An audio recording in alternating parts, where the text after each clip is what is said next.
Due to the unpredictability of Lexer's behavior, listener discretion is advised. The VOT Network presents the Voices of Terminus Show with your hosts, Yarnilla, Lexer, and Joshua.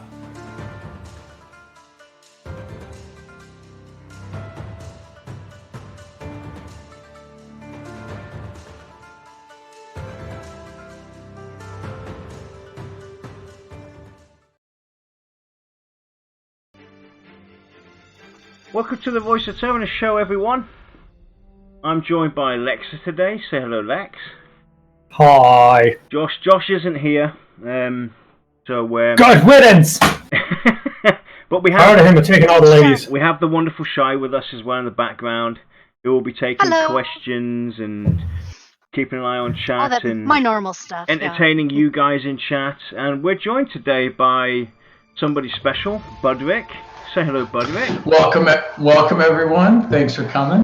So, I kind of stumbled upon Budrik when we were, when Lexer was actually a guest on Pantheon Plus in on their show, and I jumped into the green room, and then we started having discussions and chatting, and then. One thing led to the other. I remember that day because I went to the green room and I was like, "Oh God, are you following me?"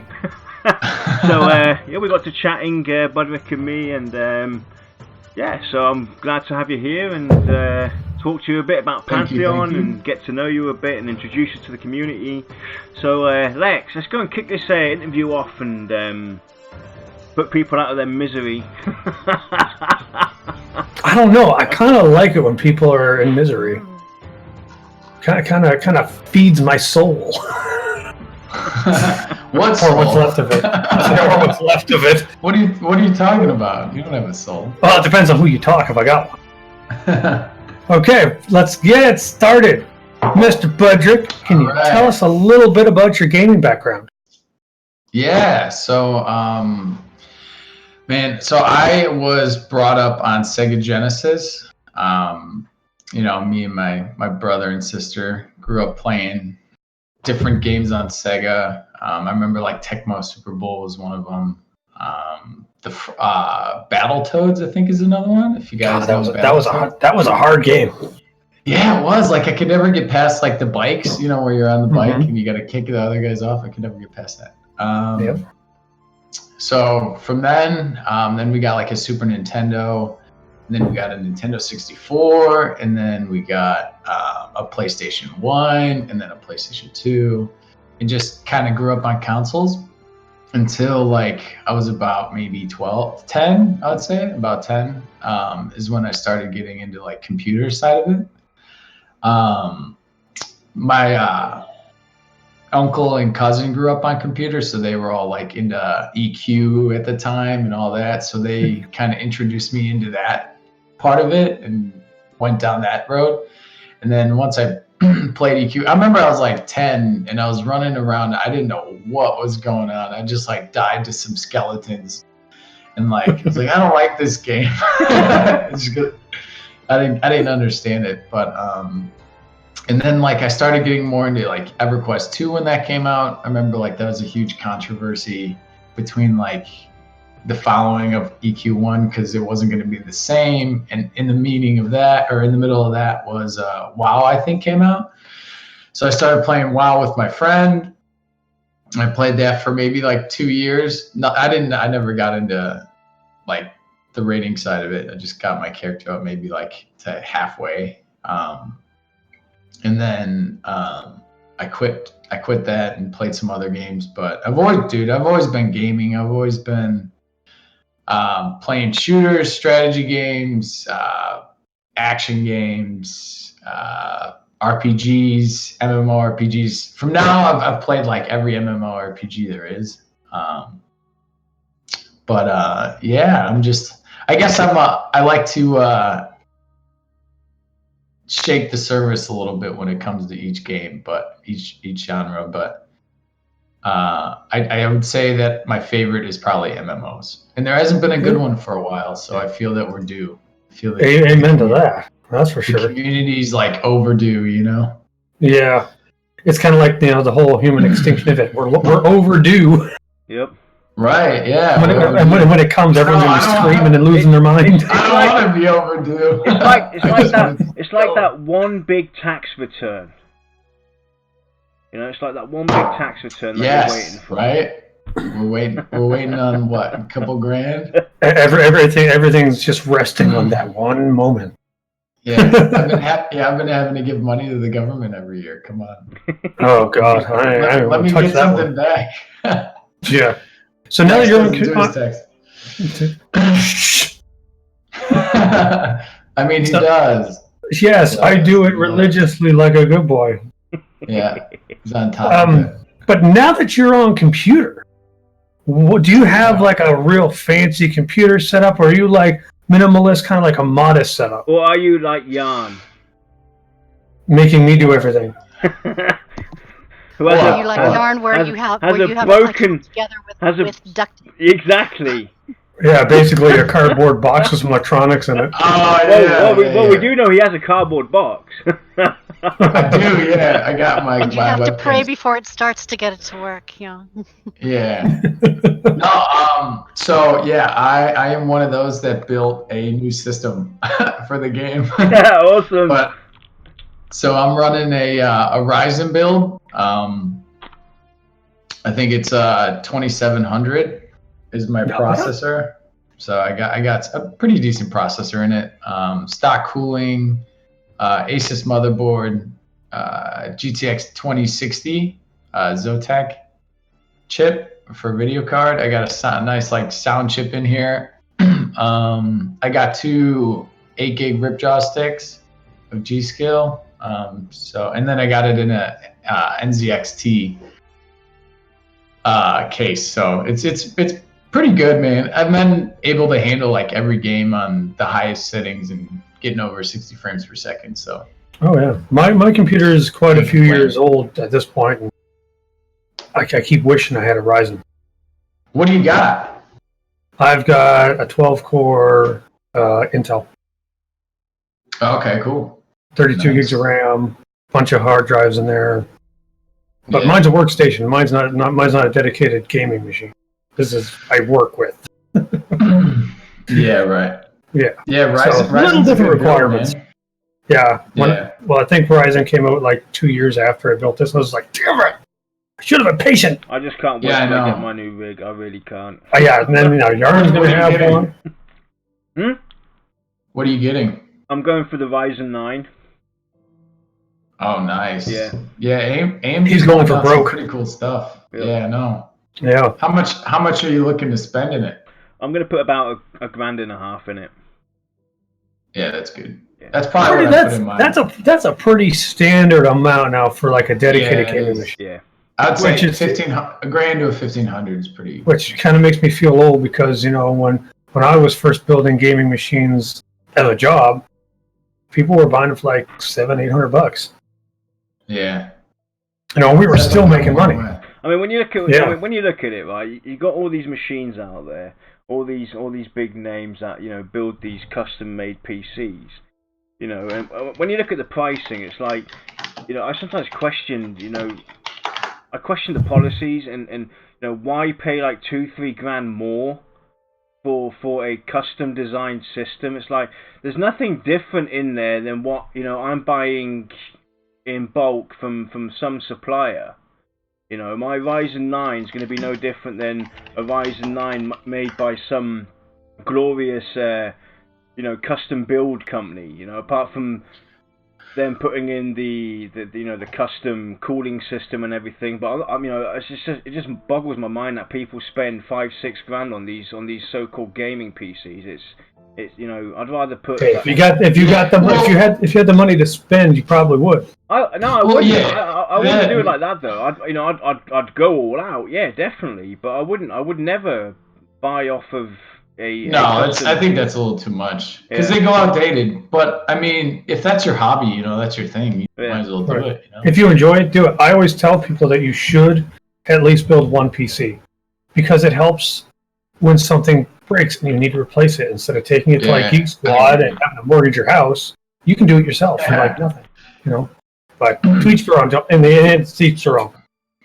So, what is the best and worst moments you've had in an MMO?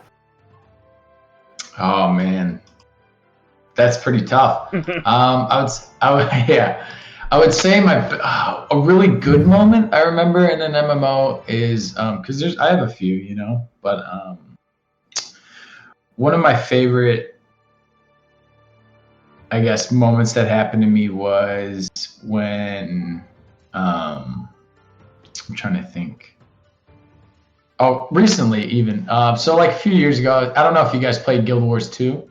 I tried it for like 2 days. Yeah, and they were really PvP heavy. So I like PvP, but it's got to be the right game. But I remember running around when they just kind of had it, and like everybody was kind of getting builds in order and whatnot, and they're just when it launched, kind of. And I remember we were doing like the arena PvP, and I remember just wrecking the house, just killing everybody, and just being a rogue and just coming and assassinating them and stealthing and all that. But another one, you guys played EverQuest 2, right? Together? Yeah. Not so much together, but I did play. Yeah. So I played a fair bit of that. But I remember just like adventuring, even in the starting zone. I remember I played through every character and pretty much every race, just the starting zone. So like I just constantly do the starting zone over and over. But I was like 12 at the time, so it was fun. I did the same thing, and I was a bit older than 12. Dude, I was like, what's this class? This guy looks cool, you know? I'm like, oh no, I don't like him. I'm gonna roll the character. Well, it's funny because I think EverQuest 2 it came out when the whole fan sites or the DB sites were just becoming a thing. I mean, we had Alakazam for EverQuest, but it's, you know, it's okay. We'll put it like that. With EverQuest 2, you know, it comes out, you're constantly doing a different class or race combo because you want to see what's different, because you couldn't just go look it up. You know, that's what I did, because I was obsessed with racials, because I had to get the right racials for a tank. Otherwise, it bugged me and I deleted the character. So what's my worst one now? I would have to say like playing EQ. Do you guys play EQ1? Still do. I tried. Still do? Yeah. Yes.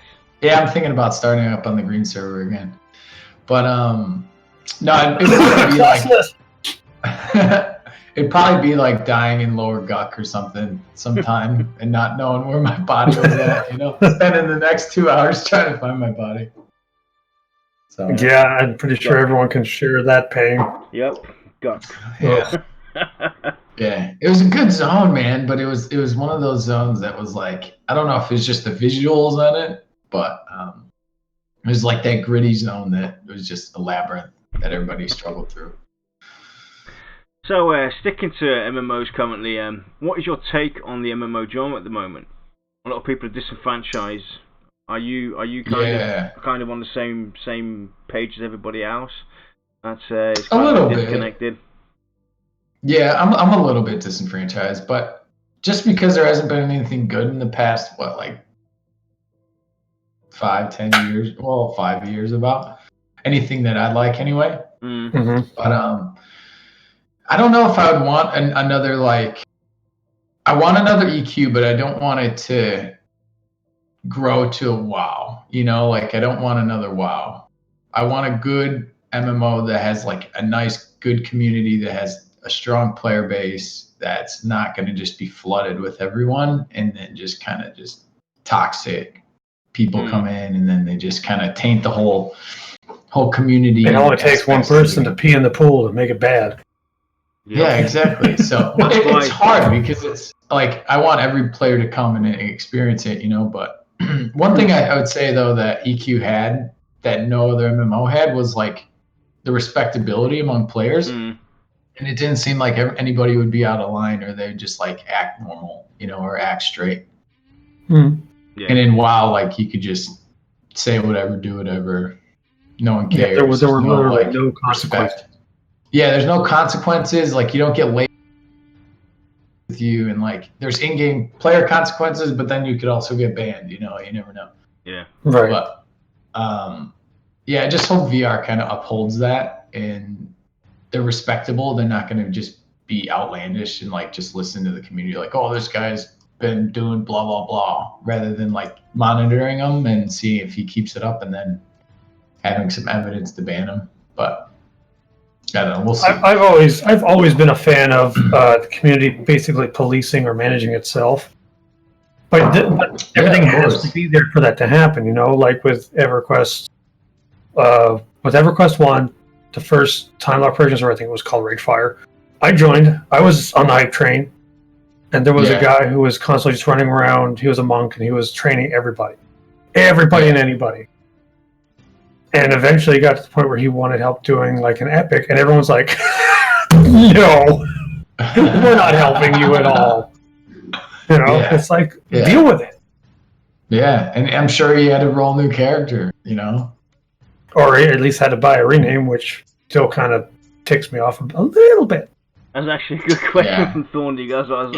That's what I was about to kind of touch on. What's Thorndeep just said in chat with their Lexa saying, it's always bad when somebody pisses in the pool. That's what they invented chlorine for, so you can actually see it. It turns blue around you.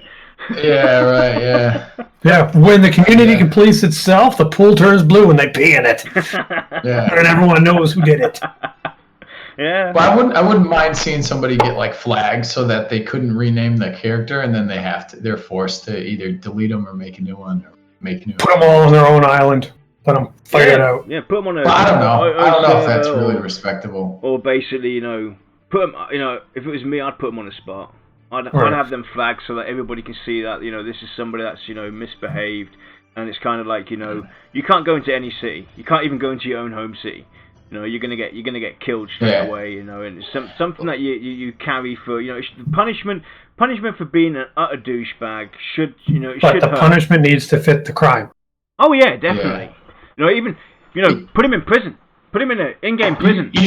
You just write fugitive on his forehead and do a Roman, pull a Roman move. So I would say that I am a little bit disenfranchised, but I wouldn't totally. Wouldn't say you've given up. Yeah, I would never give up. Like it's a genre. It's the most popular genre. I think as long as MMOs are going to be made, it doesn't matter how disenfranchised we are. We're human beings. It's in our DNA. It's in our blood. It's in our arrogance, our ego. It doesn't matter how mad you get with that beloved game or with the beloved genre. You know you're going to get hooked no matter what. There'll be that one game it'll come along, and then you're back at it. And it's something we just we can't. It doesn't matter how enraged we are or upset. As long as they keep producing MMOs, people will keep on playing MMOs. Doesn't matter how disenfranchised we really are, because we at the end of the day we just can't get past it. At the end of the day, we're all addicts. Kryptonite, we're addicts. Let's be honest. Come on, we need our. Yeah, we might as well just be completely honest. We're all addicts. Yeah. And some Korean company will bring out MMO. They're going. I'm downloading it right now. There's no cure, no remedy. There's no place to go where you can get off your addiction. For MMOs. There's no rehab for MMOs. Exactly, no rehab for MMOs. We're going to be playing. Imagine if you rocked up like that. If you go to the, you go to AA and you're like, I'm addicted to MMOs. Yes. Well, you actually get a doctor's note. I'm sorry. All I can think of now. I don't know if you guys have seen it, Half Baked. You got that? Wow! Oh, I love where Bob Saget's there. Have you sucked for weed? I don't think so. I've sucked for crack. It's just like, oh my god! I can just imagine that for MMOs. It's like, can't say that I have. Yeah. So, do you mind sharing where you are, or where you are in the world, where you're from? Yeah, of course. So I'm originally from, and about 2 years now, I moved down to Sydney, Australia. So to put it in perspective, I think what we got: one guy in Germany, one guy in Ohio, one girl in Washington, and I'm in Australia, and we're all making this work. So technology is pretty cool. Yeah, the beauty of the internet. And the thing is, one of the very, very few good things it can do. And the most important thing is we all speak a language we all understand. Exactly. Well, 3 of us do. I don't understand what the hell's coming out of your mouth. I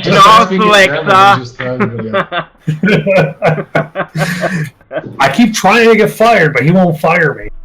Oh, you are not leaving. You are in here for life, even after you die. I know. I'm one of these days I'm gonna get a tattoo that basically says the VOT show I'm a lifer. Yep, I'm in it. Something very, very wrong to be punished like this. It's like, I'm in for double life sentence. See, if we do make it to 10 years, I'll probably go get a VOT tattoo. Actually, what we'll do is next, you get half of it, I'll get the other half, and then when Hell no! Absolutely not. And then we'll have a half. I won't even get one of those tattoos of my wife. Well, I get one with you. Well, that's it, everybody. I will be designing a T-shirt now. I will be designing. Me to do a tattoo because the answer is no. I'm going to design a T-shirt now, Lex. That's going to have half of the logo, and then it's going to have Lex on the other side, and then the other half, and then me on the other side, and then we're going to do a T-shirt where you have both of them coming together, So it's kind of like a what? Like I'm with stupid T-shirt. We're bonded together.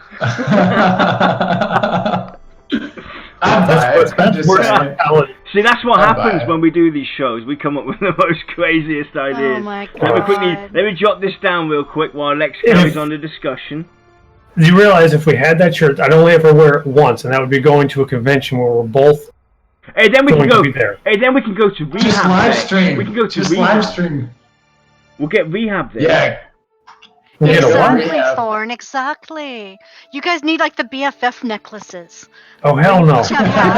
Hell no! That's what I'll do for your birthday. I'll get him a gold chain that just has my name on it. Hey, bracelet buddies! Bracelet buddies! You guys just can't quit each other. Oh god, this is why I need to get fired. This is supposed to be about Budrik, and now we're sitting there talking about getting freaking jewelry, matching jewelry. No, man, this is what makes the show, man. That's the meat and potatoes of everything. Who cares what you have on? Who cares? No one cares, you know. And to make it even better, there's some big. We need to get one for Yarn. We need to get one for Yarn, and one for Brad. Yeah, that's closer to the truth right there. God. So let's get back on track here. Or Brad and his piece on the side there. Yeah, let's get a little back on track here because I'm starting to get a little embarrassed. I can see it in your face. You're so red, buddy. That's because, brother, this ain't water. I've upgraded to the next level.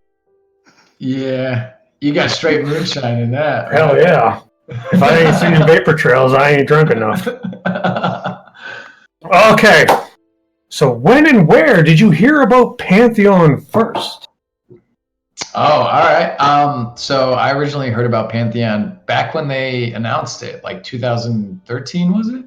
12? 2013, 14? We're gonna go ahead and just say sure. Yeah. So right when I remember they came out with that little video. It was like it's pretty poorly made. I'm not gonna lie, but this is gonna rock one.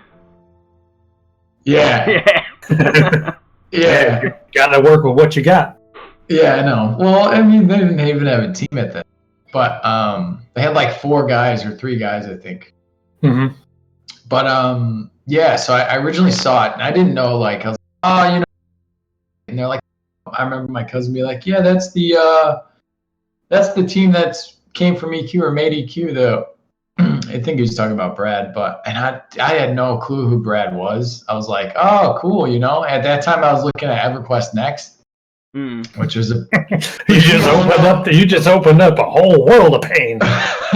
which we all we're gonna have to ban. Knew We're what gonna have you to go and just ban did. people mentioning that name. It makes me cry every time I hear somebody Yeah, talk about it. I know. Oh. Hey, did you guys at least pledge though to the? I played Landmark for 27 hours a day.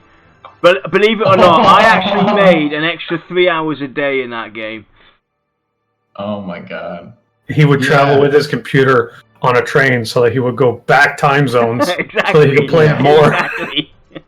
Well, Landmark was cool though. Like some of the stuff. Those castles. It was interesting.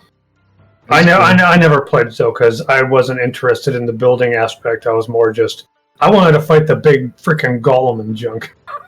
Yeah, it was a cool like kind of open action kind of RPG type of game. That it's because EQ, if you look at it, like it's changed everyone so much. You know, everyone's so different. Yeah. See, I still maintain that if they were to take away the voxels from the ground and main cities and just make it like regenerating voxels for the world, like trees and the ruins and stuff, it'd still be just as freaking cool. It would have actually made more sense though, to be honest, because trying to create a fully destructible world when you have thousands of players, you know, in a major city running around, you've got people destroying buildings just for the sake of it, and you know, there's the tech is nowhere near that capacity. You would need a server farm. Yeah. Just to do the voxel and the physics processing. Right. It's like it's one of those. That was like one of the things that always kind of stuck in my head. You know, asking myself, why do you want to go and have destructibility in the major player cities and everything? It makes absolutely no sense, especially when you got because it was meant to be no zones. It was meant to be like wow. It was meant to be seamless. Yeah, I know. Yeah. So it was like tiered. Yeah. Like 5 tiers of the that was pretty. Yeah, it was interesting. I wish someone would kind of step up and try to do something not 100% like it, but something that's a little of that spirit. Yeah. Yeah. Right.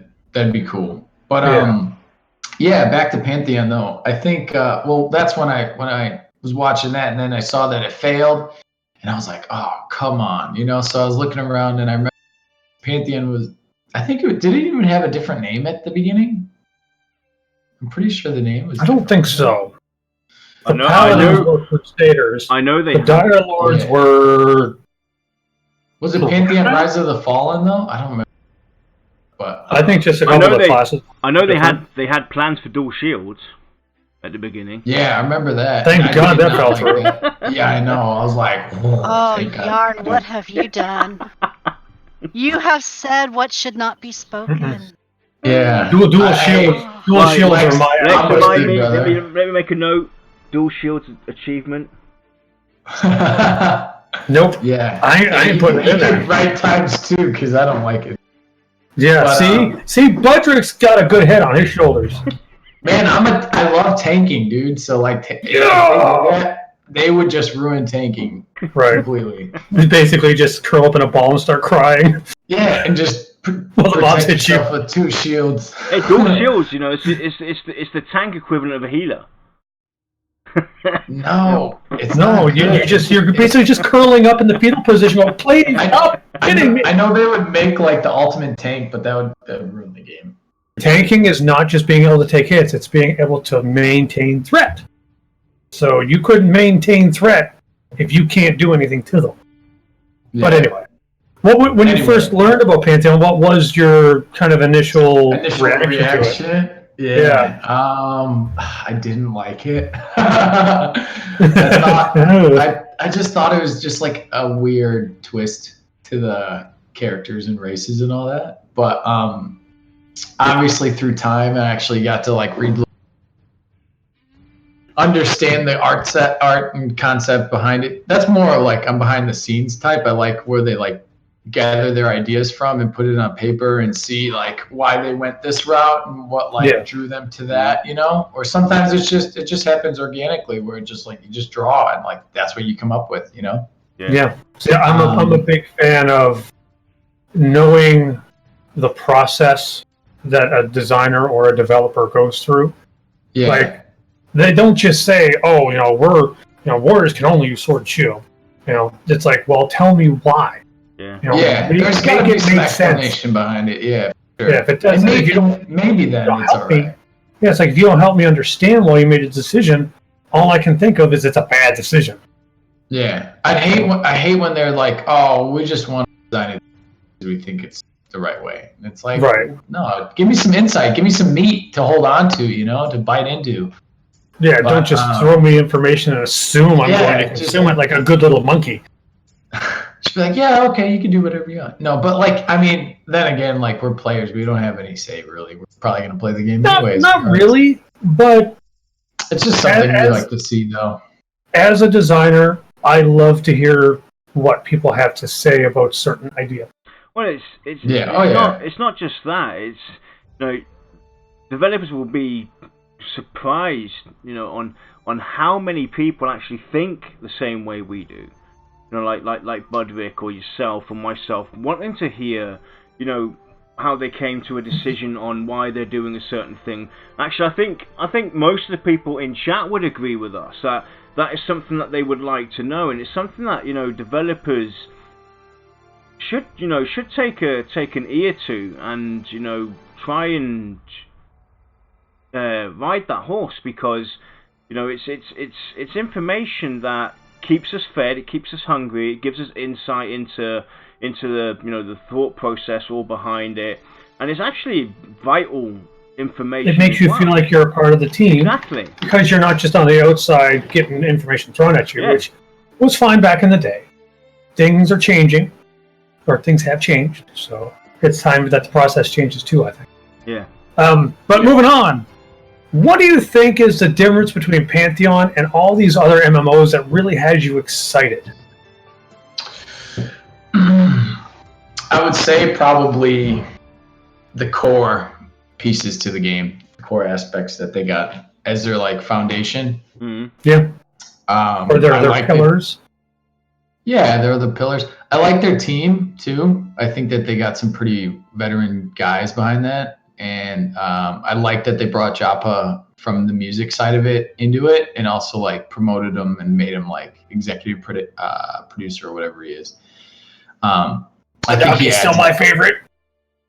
He's not your favorite? Yeah. No, Madaki is my favorite. He's your only hope. He is. Yeah. Everybody knows that I'm a VIP, so I'm not breaking any NDA thing, but I'll just put it this way. Whenever I'm testing, the first thing I do is say, "Save me, Madaki, you're my only hope." I say it in the most global chat I possibly can. I'm pretty sure he sits there going, "Oh." Yeah. Yeah. He's a good guy. He takes a lot of BS from me, and he's never once been angry. Yeah, so that's what you think. Yeah, right. He's probably screw this guy. Lex is an a-hole. Yeah. I don't want him in testing anymore. Are we under PG-13 right now? Yes. Yeah. Okay. I thought so. Otherwise, I'd have been like. Yeah. Okay. Sorry if the kids are watching. But yeah. So I like the pillars. I like that for a community-driven game. I think that's kind of needed, and needs to be highlighted.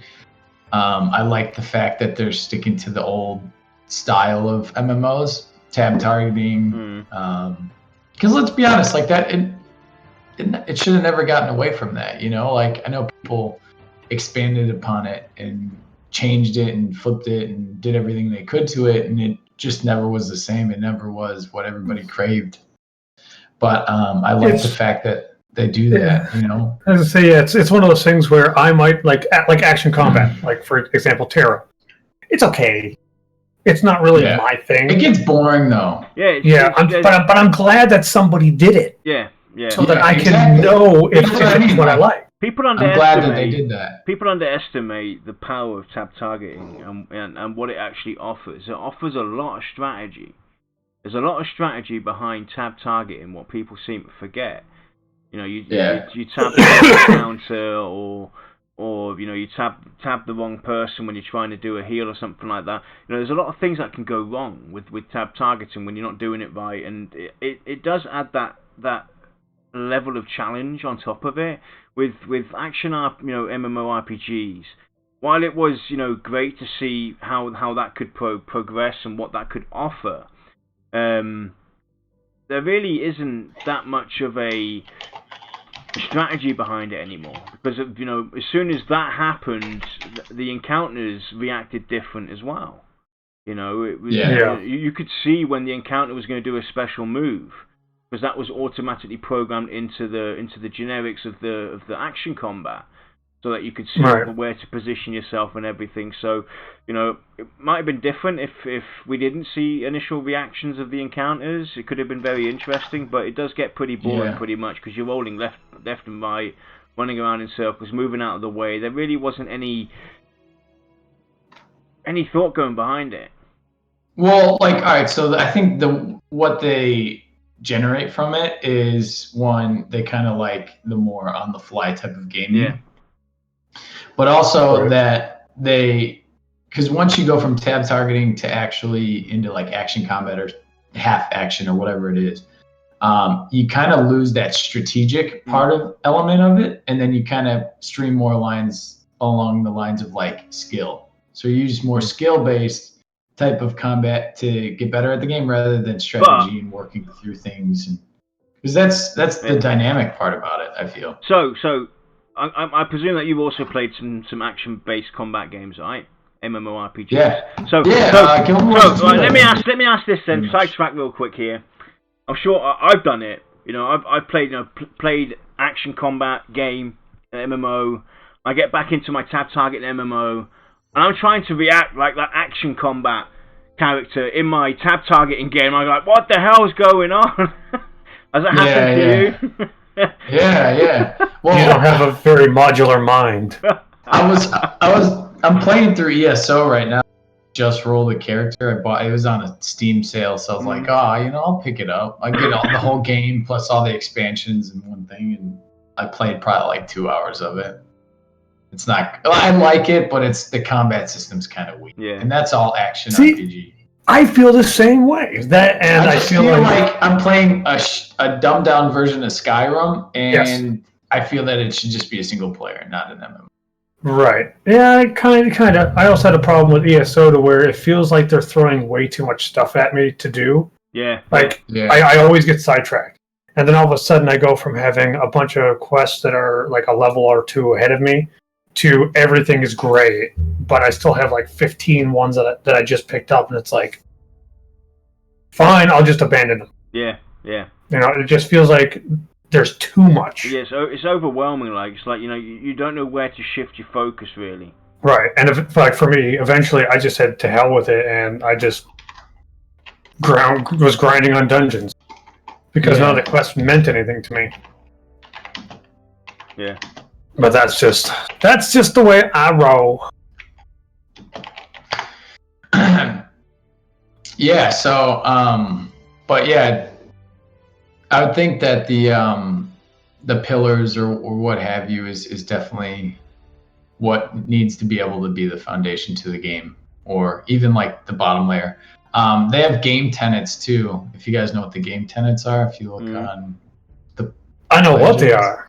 Yeah, if you read them, I mean, Shai just brought it up in the chat, but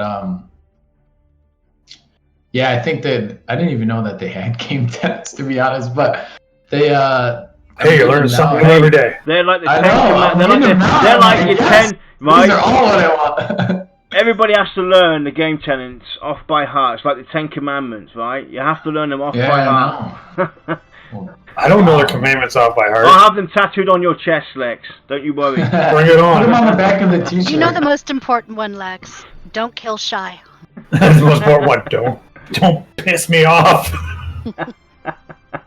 Well, that too, but actually, no. Yeah. My only tenet that I would give to a game is don't be a money grubbing bleepity bleepity bleep. Yeah. Make sure your bills are paid. make some money to throw in the bank, then Yeah. focus on your community. Don't focus on getting an extra $1 out of everybody, or an extra 50 cents, or an extra $10. Just try to make your community better. Hey. Yeah. But yeah, That's my only time. Another thing, like I think the environment too, the fact that Brad wants to put the E back in PvP, how he always says. Yeah. It's for this game, I would love it because I think that PvP in this game is not going to be that great or that competitive. I could be wrong. I hope I'm wrong. I love PvP, but I don't want to be the focus of that. You know, I want the environment to scare me. I want to be. It'd have a brutal death system. Not that brutal, but like one that you don't want to die and you don't want to lose your body. I mean, you don't want to have to go back and get it and whatnot. Since you mentioned PvP and you earlier on you said you like PvP as well, Brad just actually recently put out a blog again, talking a little bit about PvP, and if you haven't read it yet, I highly recommend you giving that one a read afterwards. Who does it? Brad put out a blog. Brad. Oh, Brad did? Oh, yeah. I'll link it to you after the show. Yeah, sweet. So, what should do? Let's go and talk about races right now. Let's go and have a look at the races, because everybody's always interested in no, don't talk about the races, because that's racist. I know I'm not funny. Are you trying to assume my gender right now? Hey, is it tattooed on your forehead, mate? What do you mean? So which of the races in Pantheon has caught your eye the most? All right, I'm gonna say the dwarves, but not initially. I did not like the dwarves when they first showcased them. So what was the one you were first kind of drawn to? None of them. I like the humans. I was like, I can just see it now flipping through and looking at the different. Yeah, I was just like, this is such a weird take on everything. You know, like this is made up. This doesn't even like, you know. But rather than bashing it, I was like, all right, let me just read about them and see where they drew their character creation from and their race selection from and all that. So, because it's hard to make up a world. You just gotta there's so much that goes into it you don't even realize. I remember I've been kind of into world building, creating and writing and whatnot, and making different classes and races and all that. And so far, I can appreciate the difference that they're doing, but I don't know if I would take that approach, you know. But I do now say I like the fact that the dwarves are frost. I like that. I didn't at first, but I would say that they most appeal to me. And then the halflings really appeal to me. At first they didn't. Oh man, I don't know about these guys. Are you a fan of the movie Hook? Yeah, exactly. Rufio. No, because I knew a guy that changed his name to that after that movie came out, and I hated his guts. Yeah. Because he would chant that all the frickin' time, and it's like, I'm gonna hurt you. Yeah. But no, I think that the scars are really cool. The halflings are, and the dwarves are really. The humans are I don't know, man. cool. I'm starting to like you more and more. I'm not a big fan of the mirror. They're cool, but I just wouldn't probably roll one. I know you're probably all about that. You've done it. Everybody likes fish sticks. Yeah, but I do like them. I just wouldn't roll one.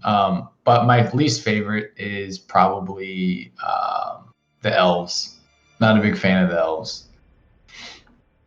I'd have to agree with you on that one too. I don't like humans, period, because I don't ever want to play a human. I'm already human. I don't like it. Yeah.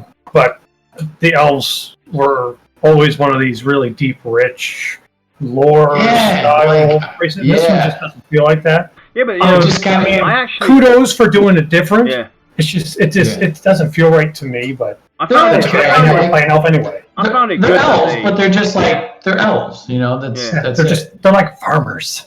Yeah, I mean, they're humans with pointy ears at the end of the day.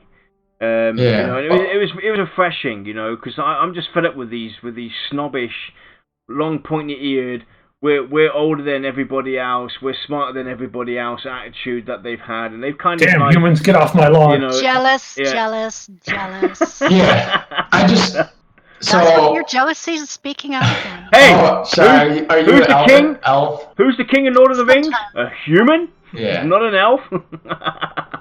See, I like the elves a lot in Lord of the Rings, but I just feel like because since they went like such a diverse route to all the other races, they just kind of left the elves. But it feels like they didn't really have much of a choice, Original. but to go a little more mundane with elves, because everything else is twisted up to where you're kind of like not what you expected. So when you go look at elves, that's really what they've done. but You really wouldn't expect them to be what they are. Yeah, I know some people that love that. I know some people who don't like it. I just happen to be ones that like. I wouldn't roll an elf anyway, the thing so is, though, whatever. right, the way they've done it though leaves a lot of room for future races within the races as well. And it really does feel like that with Pantheon to me, that the way they've designed all their races, they've left a lot of room and a lot of unclear facts on further expanding on the individual race. When you look at the halflings, there's 3 different tribes within the halflings. You've got the 2 sides of the mirror. I can't remember what they were called. You had the dark mirror and some dread mirror or something like that, I think they were called, or something. So it kind of leaves a lot of room for expanding on that and having that as an alternative racial choice going forward. And it's the same with the elves. Like we might end up still seeing they might change them. You know. Heck, there might not even be enough information or lore information out to really solidify what we're thinking. Yeah. We could all have it wrong. I know. We probably do. I mean, but I honestly don't mind the lore to them and all that, and I like how they did that. But I don't know about just like the kind of character design. Yeah. And also, or the race design, and also the Scar, the way they changed them. I'm not too big on the change. I'd rather the old one. Get in line. I know that they had some complications with designing armor and whatnot around Well, it. tell me this. Would you rather take the old Scar model from the waist up, tone down the spikes and stuff a little bit, give them normal-ish legs, and do you think that would look more according to the lore? 100%, dude. That's what I wanted. If they're gonna change them, just make them a little bit more humanish. Don't take them. Yeah, don't make them a human wearing a skull mask. You don't gotta change their whole face and change their whole design. I mean, I know a lot of people got on my case for bad mouthing the new Scar, but the thing is, they don't seem to really understand why. You look at the old Scar model, it's not about the legs, it's not about the spikes, it's about that you look at it and it looks like that thing lives a hard life and it has to be vicious to survive. Yeah. Like the lore said. And it's like a monster more so than Right. But then you look at a new Scar and it's like, oh, they're just bandits. It's like, whoop-de-freaking do. It doesn't look like it lived a very hard life, it just looks like it has ratty clothes. Exactly. But I will reserve my final judgment for when I can actually make one in a character creation. Yeah. I do like the fact though that they're like kind of revolve around the acid type of environment that they grew up in and they like thrive in. I think that's pretty cool. They're like really harsh conditions. Yeah. Yeah, really, really like harsh conditions that you're like, no wonder they hate everyone and them, Right. Well, It's like if you slept on a bed of nails and showered in vinegar, you'd be pretty angry. Yeah. Yeah. But who knows? Maybe they'll look all right in game. I'm just not big on. I'm hoping so because skeletal face with the protruding cheekbones and all that with the horns. I'm just like. I'm still gonna play a Scar Direlord. Just overall one. Oh, are you, dude? I was thinking about playing. Yeah. I'm like poster boy. Yarn's just left in the dust. See, no. I've been advocating Scar Direlords ever since day one, and it's cool, man. It's I'm still gonna play one, but I'm just not so gun ho on the Scar anymore. Just because I'm like, there's a possibility this could go very, very wrong very quickly. So Yeah. go Dire Lords. Yeah. What about you, Shy? What are you playing? I am a doesn't know. summoner. Ooh. I am always a Summoner. summoner. Every game I've ever played, it's been some kind of a mage pet class. That's all right. I like that. Mhm. Are you gonna go gnome or are you gonna go Oh God, elf? no! What the hell's wrong with you? So I'm just stepping on everybody's toes. Not mine. I'm either elf or dark mirror. I Yeah. don't know yet. Yeah. Cool. She's different depending on whichever way one the is wind blows. Yeah, Whichever yeah. one's prettier. Yeah. I like the elf shaman or summoner. That's pretty cool. Yeah. Plus, like the pet influence that they're gonna have with that it seems pretty cool. Mm-hmm. I like what they're doing with this summoner. It seems very interesting. I may end up rolling a pet class just to try it out. Yeah, it's super What? different, man. I like the fact that they they want to It showcase feels- the pet as the main. Yeah. Like the Which is the impression way I it get should- is that it's going to be a pet class, but way more interactive Yeah. Mhm. versus Yeah, just attack. like you're playing two characters, pretty much is what I got. Yeah. Or three. I mean, if you Yeah. have 3 out at the time. Yeah, I but- find that super just intriguing.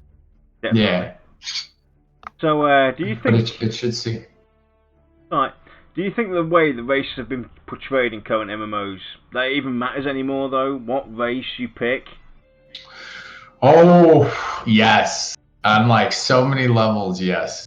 I like the difference in races. I think that they should have innate abilities and innate stats or whatever that differs from other races and whatnot. And I like the fact that some might be like slightly more have that competitive edge. Like an ogre warrior will beat out, say, a gnome warrior.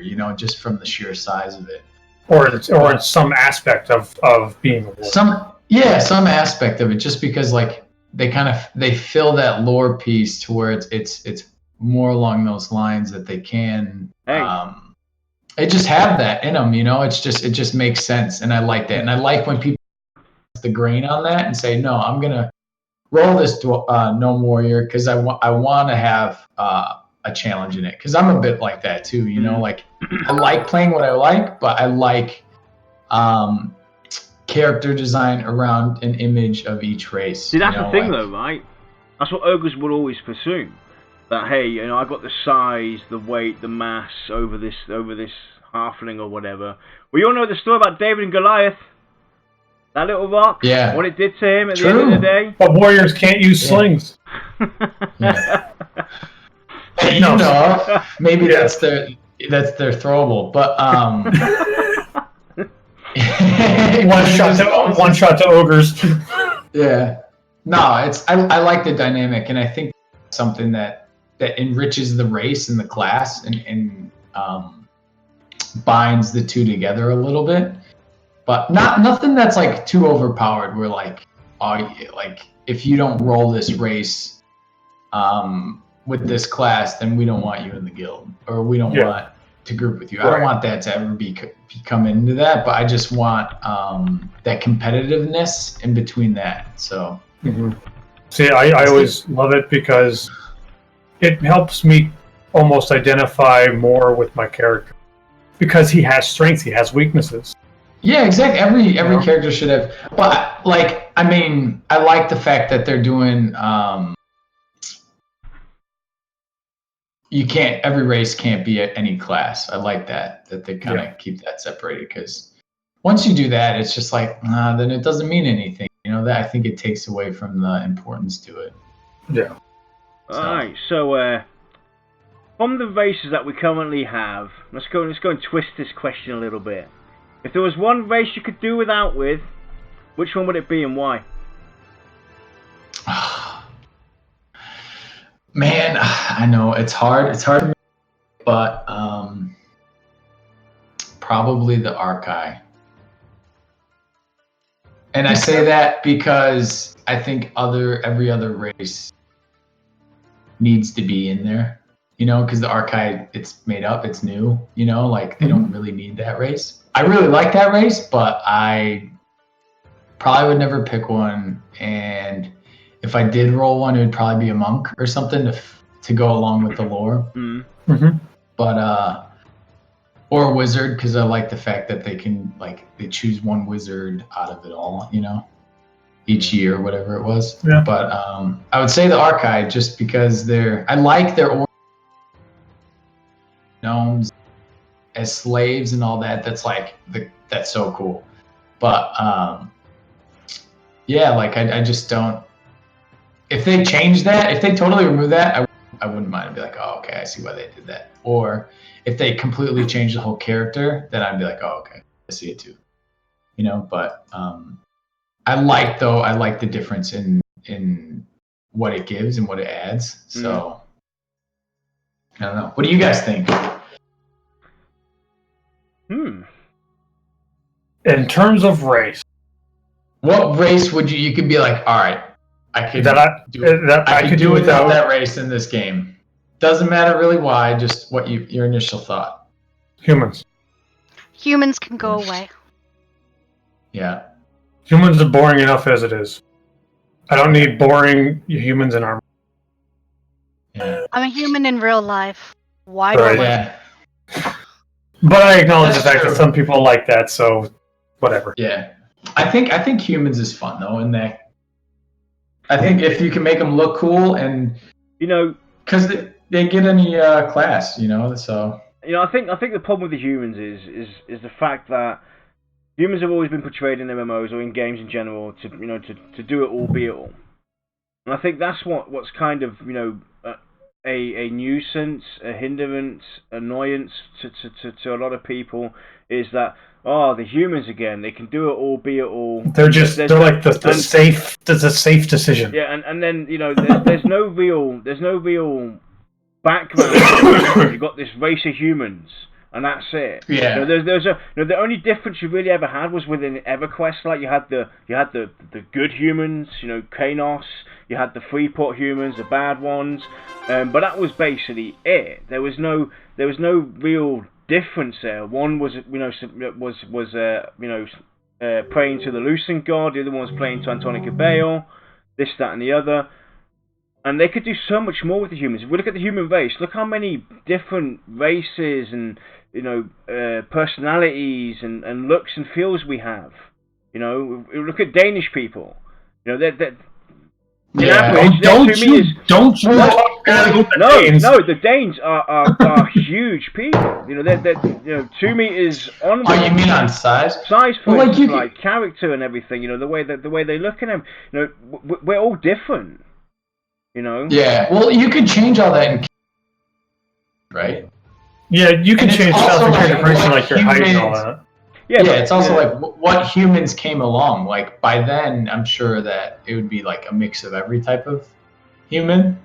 I'm kind of hoping that they kind of add more depth to the lore of it, though. So if they do add additional factions to it and everything that do have certain restrictions or advantages over what the normal human race has, like have a faction of evil humans that even despise the normal human race in game and want to destroy us and kill us just as much as everybody else. I identify with that one. Yeah.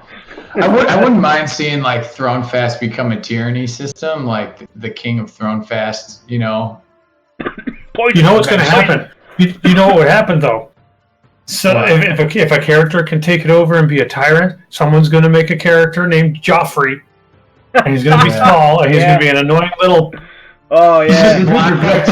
I actually just finished watching that season where he finally got what he deserved. That little. Finally dies. Yeah. Does it make me sadistic that I watched that scene like 6 times? No, I was just like, No, I think we all was like, not at all. I think I watched it a couple times myself and went, yes. I look at my son every time. I look at my son. You ever? Don't get any ideas. Yeah. Yeah. Humans are cool. I wouldn't mind seeing changed up a little bit and restricted on what they can be. That makes sense. Yeah. I'd just like to see something more done with humans instead of just being the usual. Well, It's the safe choice. What if they added like barbarians instead of humans? See, in EverQuest 1, we had barbarians, and I never rolled a human. If I wanted to roll a human, I rolled barbarian. Because a barbarian, you had a different starting area that wasn't your typical human starting area, which is just like, oh, a nice, like, temperate, or whatever the word is I'm looking for, temperate area. You know, trees, little settlements, a bunch of people walking around, everyone going about their business. It's like, I see this every day. I'm freaking bored with this already. But with the barbarians, you know, you were still a human, but you were in a different world. Yeah. You know. But I guess it all comes down to, at the end of the day, why it's always like this, though, is if we look at our history, we look at the future and where we currently are. You know, with everything that we've done over the, you know, hundreds and thousands of years, it is crazy what we as human beings have been able to do and come up with, and, you know, produce, invent, and, you know, so I think, you know, that's where it all relates to that, because we don't know if there's any other life out there. We're the only ones communicating with each other. You know, there could be aliens out there. We don't know, but you know, the mind only goes as far, and, you know, I think it is hard enough to come up with races and background stories to them as it is. So it's like kind of like, you know, it's the safe choice. Let's bring in the humans because. Well, I mean, in the end, you've got more than humans, so like, what does it really matter? You know, everyone's going to have something that they're going to enjoy. Yeah, we have such a wide variety. I honestly don't mind humans. I would roll one. I would roll every race, though. Yeah. I know a lot of people that feel the same way, and that's fine. If that's what helps your gameplay, it helps you enjoy the game, I'm all for it. Yeah. I can't do it. It's actually the first time that I will deviate from human race. I've always played a human in every MMO that I've played. It's the first time I'm actually deviating from you know, going human from the game. He's had this fantasy for years of wanting to be a Yeah. Yeah. And now we can finally live it out. Yes. Yeah, I know. Get him a little seashell, bro. It's a fantasy game. You should play a character, you know. Exactly. Escape the real world a little bit. I mean, that's why we play video games anyway. Yeah. Well, I mean, I don't like humans to begin with, so why would I like them in the game? Yeah, exactly. So let's carry on, Lex. Oh, okay. So what class do you intend to play at launch? So I am gonna roll a.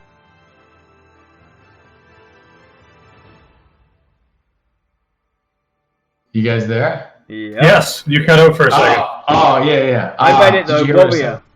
I could read your lips. I'm good at lip reading. Yeah. I'd have to be watching the screen to read the lip. I am gonna roll warrior. Cool. Actually, that's what we'll do from now on. That's a good thing. We'll do that from now on, Budrik. We'll have people basically just mouth the words, not speak it. That's actually pretty cool. Yeah, we'll do that. We don't want to do that because every time we're like, "That's right, Dire Lord." Yeah. Good on you. Yeah.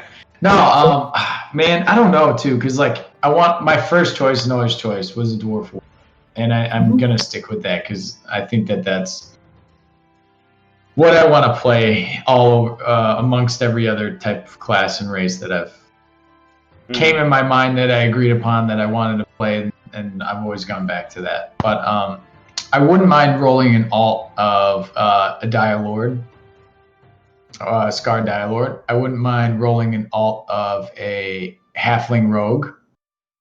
I wouldn't mind rolling some type of healer. I don't know which one yet. See which one's the most fun. I want to play a Bard and I want to play a CC class just to get a feel for the class and how they actually designed it. What if I told you Rogue had some CC? Well, that's the thing. I like what they're doing with the Rogue stealth is gonna act like the Ranger's momentum, and that they can kind of bounce in and out of stealth like the Ranger does with the melee and range combat. Mhm.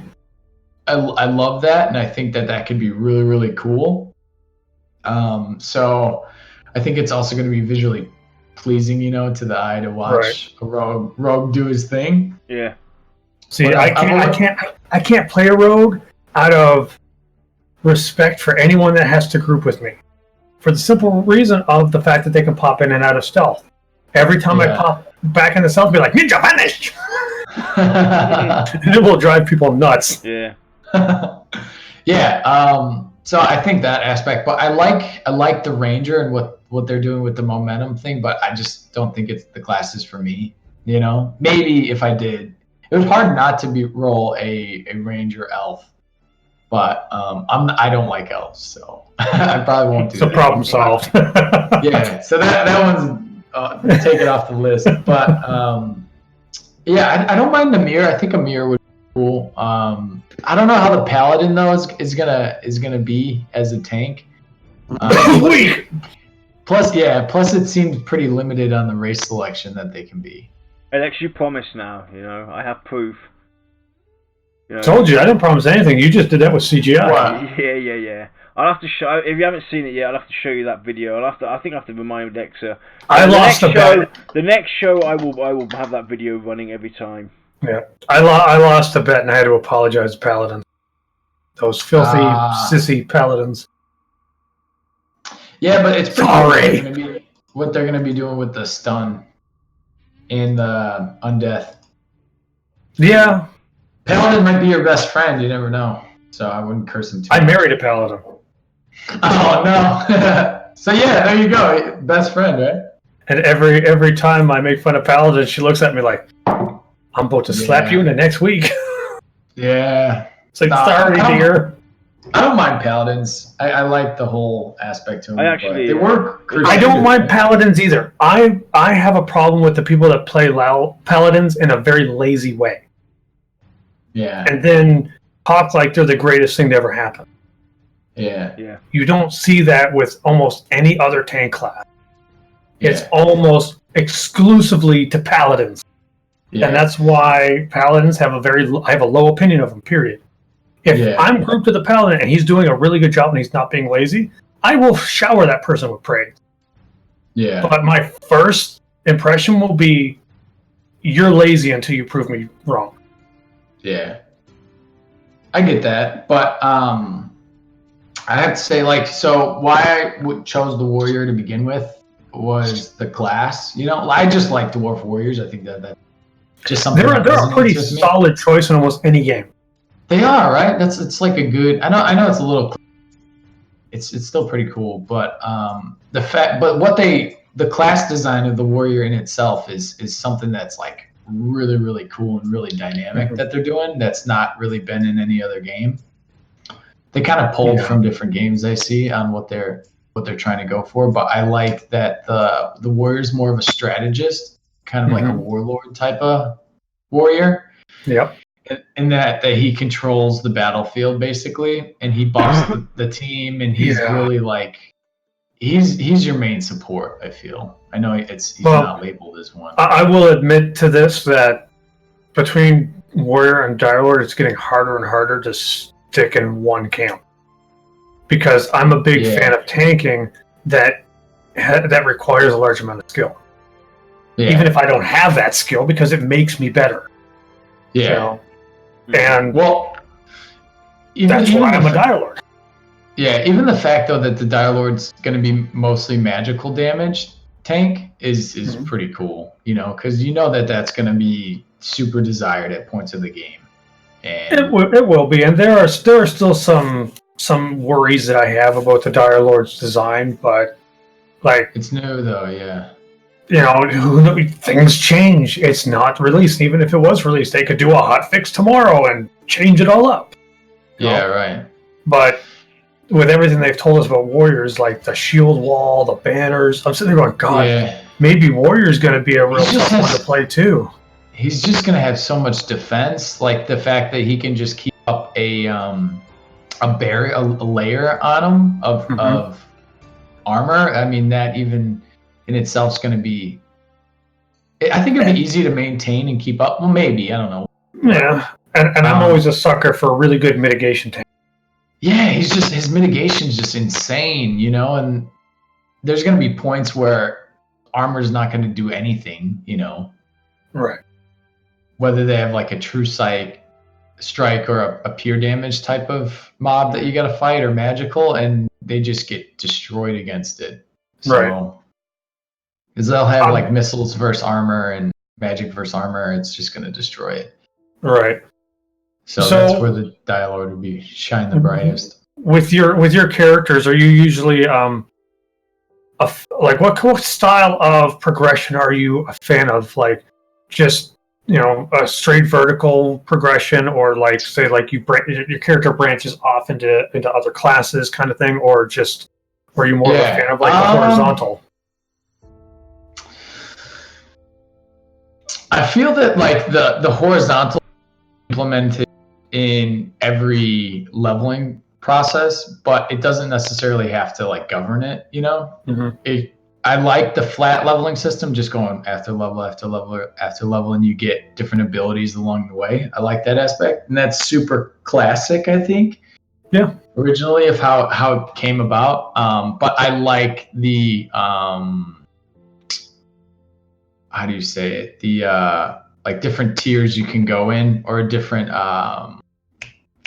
talent trees you can go in. I like that aspect of it too, but that's also like depends on the game. But I would like to see the warrior be able to do that, like skill in different talent trees. Maybe he'll do that with AAs and kind of add some uniqueness so each warrior's not the exact same. Yeah, kind of tune him to your playstyle. I think exactly tune him to your playstyle, but not like totally just every tier or every talent tree just changes your warrior completely into not being a warrior anymore. That's the biggest problem I think that MMOs have always had is the talent trees are at the end of the day everybody will agree it's a pretty cool idea. The implementation has just been done completely backwards.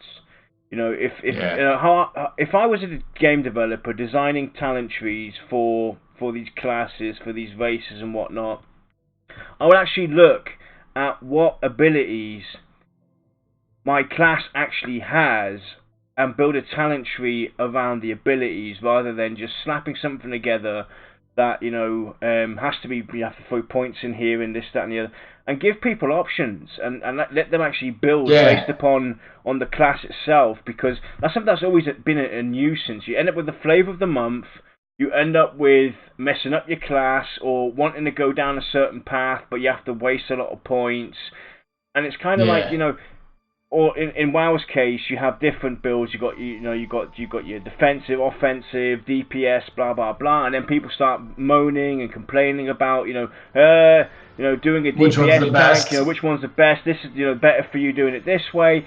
It's like let people kind of I would like to see warriors have different AA trees, or any class in that matter have different AA possibilities, and depending on the choices you make, it adds a little difference, a little twist to how you play that character, but still keeps you beneficial, useful, and wanted within a group, within society, and keeps you meaningful, kind of like So you're not a waste of space anymore all of a sudden because you went down this path instead of going down that path, or put points in this particular area instead of putting it in that. And I think that's where MMOs or game developers have missed it. They've missed that mark. Look at your class design and give people options there. And obviously try and add in some limitations, add in some twists. I mean, imagine if you could I think 2 banners is or 2 or 3 banners is the maximum a warrior can hold at any given time. Yeah. Now he goes through it, and you can now you got the choice of actually strengthening banners as AAs. That's going to make you think twice now which banners you're going to pick. And then maybe you can pick, unlock a 4th banner to hold up at any time, or all 5 banners. I can't remember how many banners there were. But if you choose the path to uphold all 5 banners, you won't be able to upgrade the banners themselves. Add those kind of choices. I'm always a big fan of this or that. Yeah, that'd be interesting. Like, do you make your 3 banners really strong, or do you give yourself a 4th one? You know, to me, I'm Exactly. sitting there going, "Oh, damn, that's a Yeah. hard decision for me." it is. I mean, it's definitely going to be kind of. I don't know if it's going to be encumbersome with they allow to let out. I don't know if 3 is too many or 4 is too many. I know they just sit there, but like, Honestly, I think how- 2 is more than enough. yeah, I think 2 is like Yeah. good. I don't think they need to have more than that. I mean, I don't want it to be like banners all over the place and like, oh, I got And to then my you got banner 6 here. and then 6 Your warriors. banner's in the wrong And then spot. warriors. Can you imagine now 6 warriors in the raid and they just make like a causeway of And of then banners? warriors become the new paladins in the MMO genre. Pretty much. No. I would cry. I'd be like, "Oh, what have you done?" They get the Yeah. But, image. I mean, the banners are neat, so I mean, Yeah. we'll see. It's a cool flavor, and I like that the warrior, his mobility on the battlefield is so good. He can be everywhere and just like a matter of that. So if your healer rips aggro or something, Yeah, or you get a respawn in behind you, and the healer you can picks you up. add, You just- You're there, and you're already You grabbed just it. on them, snap taunt them. All the rest of the guys are coming, and or you got a dire lord off tanking or a monk or anything, and they grab anyone that runs away or goes Yep. loose and onto a different target when they're pathing to it. I will mean, say that with all the class information that we've seen on streams and stuff, nothing has had me this excited to actually get to a group with just, it doesn't even matter what the classes are. Just, Yeah. just Yeah. roll the I don't dice even and care. just give the classes. exactly. I just want to I see don't- how it works. Yeah, I don't even care if we don't even have like a fully group makeup, as long as Right.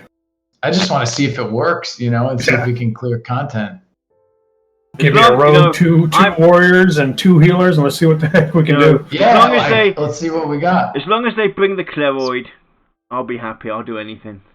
Yeah, you What? and your Claroid. The Cleroid. What's a Claroid? It's a half druid, half cleric.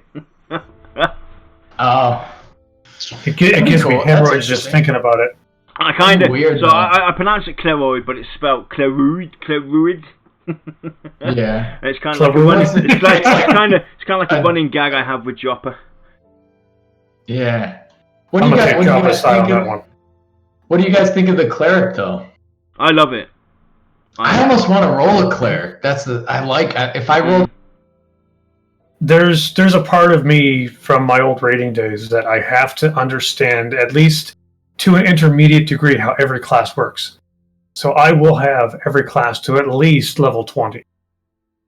Yeah, I may delete it when I'm done, but I have to understand how they work. So you want? Yeah, I think that's good. Or at least, yeah, you play for a decent amount of levels to where you can actually get like Yeah, grip because of the class. when I understand it, I understand the capabilities of my group, and as a tank, Yeah. I feel partially Yeah, too, yeah. responsible So- for knowing this information. Right. I have Welcome to know back, what we Shaq. can Like, do. let me quickly butt in Yeah. here, Lex. Right, this reminds me of this. Right, this is what a typical session's going to be like when you're playing with Lex. Right, everybody's seen the South Park episode of Warcraft. Yes, I love You it. see him sitting there as like Cartman. Jan, Control F12 and open up blah blah blah blah. And then, Oh, can you please cast your fireball? yeah. God. Oh, it's so good. Yeah. And then I'll be like this. his mom comes Get a in, yard! brings in the bucket for him to crap in. Yeah. Nah, see, I got like a conveyor belt system. I'm set. It just goes right through your chair, right? Yeah, I'm very tinkery like that. Yeah. But yeah, so that's what I'm gonna roll. I'm excited about it. I like the dynamic of not having a full group makeup to be perfect, and there's no meta. Importantly, Yeah. there's no meta. Or the meta doesn't really matter. Yeah, it just doesn't. It doesn't. But I think that's kind of a mentality. Yeah. There are some folks that the meta is all that matters. Exactly. like, yeah. If that's what you enjoy, that's what you enjoy. But if you don't want to concern yourself with all that information, that's fine. Yeah. That's all right. Sure. So in one of the latest newsletters, they had some insight on class design. Which has you excited the most concerning that newsletter? You mean the burning questions? Yeah. Yes. All right. They burn so good. Yeah. Let me. I would say that. Well, let me just get to it. I had a whole little thing about it, so let me just find it. All right. All right. Burning questions. So my first one is what got me most excited was the rogue. Even though I'm not going to play a rogue, I still like the fact that what I mentioned earlier with coming in and out of stealth and it being treated as like the momentum aspect to the ranger. I think that that's really, really cool. And I don't like video games that when you're playing a rogue, you only need to stealth for 1 or 2 times, maybe. You know, I like seeing stealth. I like them going into stealth. I want them to use it and actually pop in and out, and like a smoke trail goes or like, you know, evaporates, and all of a sudden he pops up, he's behind the mob, you know, and then he's just constantly working, shifting all over the place and popping in, and they can just make it so cool, and I think that they will. So that firstly got me most excited. And then I like the ranger rework with the momentum. It was very, very touchy, I feel, from the streams and whatnot of what I've seen. But I like the fact that they kind of balanced it more so it's not just constantly just like, because when you just see the ranger, you're just going to be like all over the place, you know? And I'd rather them like concentrate more on a grounded version of it, you know? So he's not just all over the place. He's still doing all that stuff in acrobats and being who he is, but he's just, I guess, more controlled. Yeah. If that makes any sense. Yeah, cool. Then the next one is the Chanter.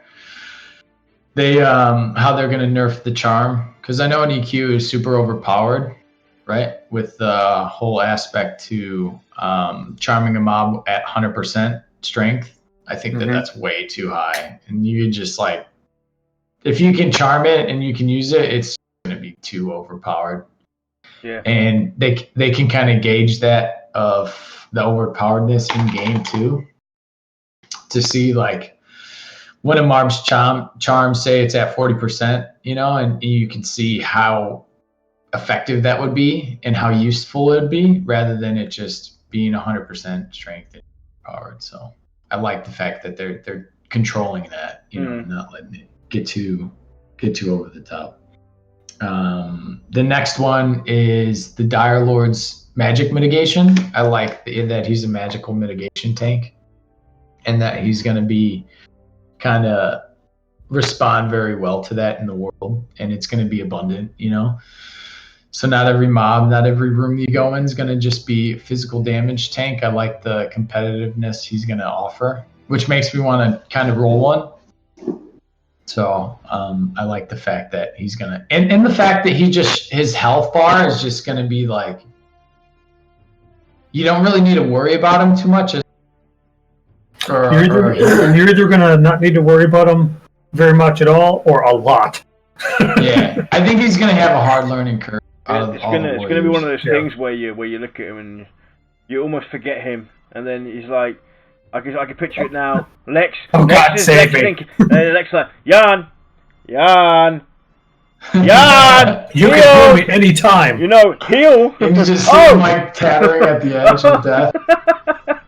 Yeah. Just fighting with my abilities to just stay alive. It's like, for the love of God, Jan. Oh, I went AFK a minute. You can handle yourself. That's what I thought, at least, you know. Until I pulled a room of 6. Yeah. But yeah, so, and then the final one is the monk with the Feign Death. I think that they recognize it as a very overpowered skill, and I like that they did that, but they also know that they need to control it because it's deathly overpowered and it's very easy to break the game. Well, not break the game, but like, you know what I mean.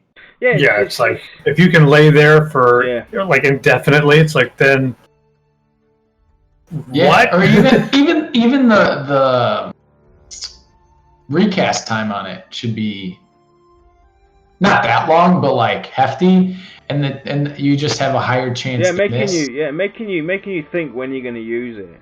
Is it worth using? Or fail? I mean, I mean, we've all utilised, feint death. We all have done it. We're all guilty at doing this. Having a monk or whatever game you're playing, run through a dungeon. I stand and fight and die like a man. To get you to some location where you want to be to carry on doing what you're doing or pick up something. We've all done that, but we're all past that now as well. It's 2019.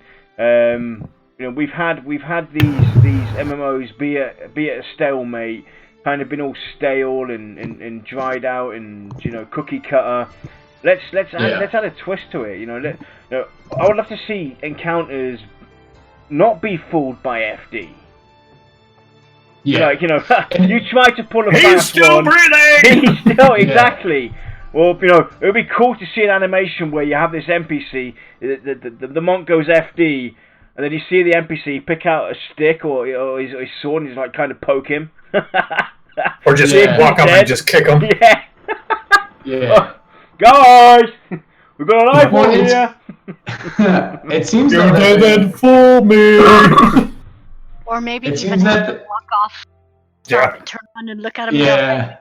Well, actually, walks off. It goes around the corner. The monk gets up, carries on his way, goes around the corner. The NPC standing there with 10 of his other friends, like come here. Yeah, and it seems like how they're actually going to through the disposition system and different mobs being able to see through stealth and see through feign death and it failing. So it's going to be unique, So like one time you might have rolled through Black Rose Keep, and then the next time you go, they have disposition on them, and your feign death no longer works. So you got to take a different approach. Yeah.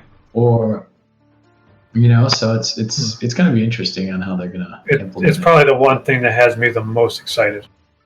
Because it means I can run the same dungeon or area multiple times, and it's going to be very rare that I have the same or what feels like the same experience. Yeah.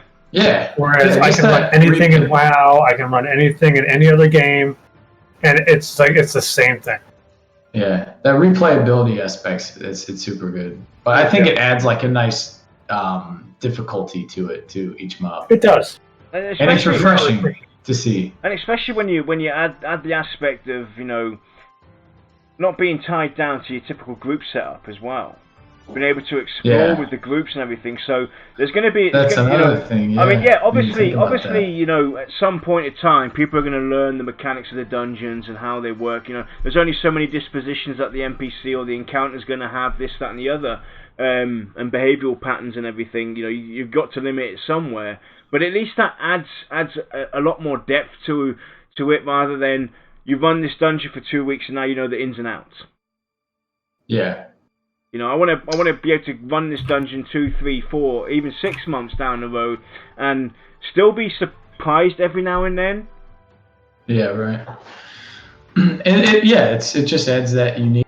Yeah. I don't think any other MMO has done that. So let's go look at lore. So you mentioned dwarves are what you're looking at and everything. So which would you say that's your favourite racial lore that's been revealed so far? Would be the dwarves, or is it something else? No, it's actually not. I like the dwarves. Really traditional on what they did with it, but I like the gnome lore probably the most, I would say. And then I liked the archives lore too. So totally different of what I'm playing, but I like writing, so I can appreciate a good. And some are better than others, obviously, Yeah. And I feel that they really made it. They made a good push to have the gnome to have really good lore, just on like the creative aspect they came up with. But I think because they changed them so much, so a lot of players looking at the gnomes being like, oh wow, they aren't gnomes anymore, but they're ethereal, and they're like, oh, that's like a cool way, because they always have been like kind of stepping on the border between that Just say it. space vibe, I guess, but not, because they've always been kind of restricted to their human or their little gnomish old man ways, you know. So they found a way to push past the oldness, you know, and become like a greater being or a more enhanced being. So I like that, and I like the fact that they kind of then went on to make their own slaves in their own right, to be able to handle and do all the grunt and grittiness of it, you know, rather than going like, because I can see them totally going a mechanical route, and with that, like making like all robots as all their slaves or something like that. But I like that they made another being to be able to do that, rather than doing like the Here's a question: if the gnomes have robot slaves, would the Archive be angry? I don't know. I think, yeah, probably. I mean, you know. Yeah, so that means the Archite and the gnomes would then, you know, be bitter rivals. Yeah. Yeah, and that'd be something Maybe too. that like maybe that is already the case. That's where the Archai get this glow in their chest. You know, they shove a gnome inside their chest, and depending on the color of the gnome's ethereal glow, that basically represents what the Archai's glow is. Maybe that's what the case is. Who knows? Oh, that'd be interesting. Like they have like a dad, consumer of gnomes. Like, I am your father. How do you know? Look at the color. I just have this image of like an Archai in a raincoat, opening it up and having those little gnomes sitting there going, "Let me out!" Yeah. Oh man. But it's definitely interesting, and I like that aspect. One other thing about the lore that I found is pretty cool is each featured character that's been coming out each month that they've been coming up with. I like that they're giving. I wish they gave a little. You know, like it's a lengthy read, but and they tie it in pretty well of how they do it. Some better than others, but I just kind of wish that they added just more lore in general to kind of create that whole encumber some of the world and bring it all around to each other, which I'm sure that they're going to do in time. But I think that the signature characters, what they're going to do with them is that they're going to be, and what I'm hoping is that they're going to be like your epic quest line. So whatever race you are, whatever class you are, is going to be like that signature character is going to be featured in getting you your epic weapon or epic, whether it's an ability or just your main quest line through the perception system, how you're going to meet them. Whether it's for wizards and like the Bell Iris is going to be quest line into getting your epic ability, or because if you read that one's all her being a monk and then sneaking into the monkhood and then eventually getting caught, and then they made her into a wizard or a mage, and then she became like the mother mage of all the mages of wizards. So it'd be cool to see that, because then she would travel around and get a spell every year or something like that, whenever that she found like a new one, and put it back into this big like I guess pool of spells that you can go in and learn and whatnot. So whether you do it through that, or you find her and then you follow her, or she gives you the quest to do this because she can't do it or something, or what have you, I think that that's something that they can explore more and kind of make these characters a thing. You know, I don't know if they're they give us these characters and we're like, well, why? You know, what's the purpose of these? To give us some lore? So what are you doing with them? So you're very passionate about lore, so I'm guessing lore is important to you in a game? Yeah. Could you tell? Just a little. just a little bit. Just enough to break the ice. Yeah, you know? yeah. No. I think that some games no, because they just have bad lore. But like I said, I like writing. I like fantasy. I like seeing worlds and why they're come about and everything that goes into them. And there's always needs to be a purpose. Sometimes not. Sometimes it could have just happened. But I would like an explanation to things, whether it's just not too like complicated, because a lot of the lore in Pantheon's pretty complicated, and how it's written, it can be kind of more. But it's fantasy, you know. Like if you read Lord of the Rings, it's super high fantasy, and it's hard to read for a lot of people. But I guess that's just your personal preference, though. So. Right. So, being someone who appreciates lore, what do you think about lore in terms of like race specific? Like, do you think you as a player should have your own racial story arc where you could maybe unearth more of the lore or history, or maybe even the evolution of your race throughout your gameplay? Yeah, so one of the things that when I first read these questions, I read that question, I was like, oh my god, that's genius. Why not add that? That'd be so cool. You heard it first. The perception. We're geniuses. I won't go that far. The perception system, like kind of each along the way, you're learning more about your history and more about your faction, whether that gains you more faction to that, or whether to your own race, or whether you can kind of go against that if you don't want to, you know, and that doesn't give you the faction you want or you don't care about. But it also opens up a lot of possibilities in deeper quest lines, I guess, through the perception system or however they handle it. I think that could be something really cool. But I also would like to see, like, if you can explore other people's lore or other people's history and all that, and that's a way to gain faction through that one, you know? What if you were to, say, group up with another player and assist them doing that story arc? I mean, that could... Yeah, it could be like a team quest or something. Yeah, and then all of a sudden now, you're not only... excuse me. You're not only discovering another race's lore, you're teaming up with another player, you know, and depending on how into the lore you are, you might have to find friends or make new friends of each race, which, honestly, I don't see a real downside to. But also, you know, it could also end up, you know, unlocking additional quests that you wouldn't otherwise get, and you know, adding that to how you gain faction would be really interesting to see that happen, because, you know, I'll say it straight up. You know, the faction grinding. You know, while I understand why it's done and everything, it's boring.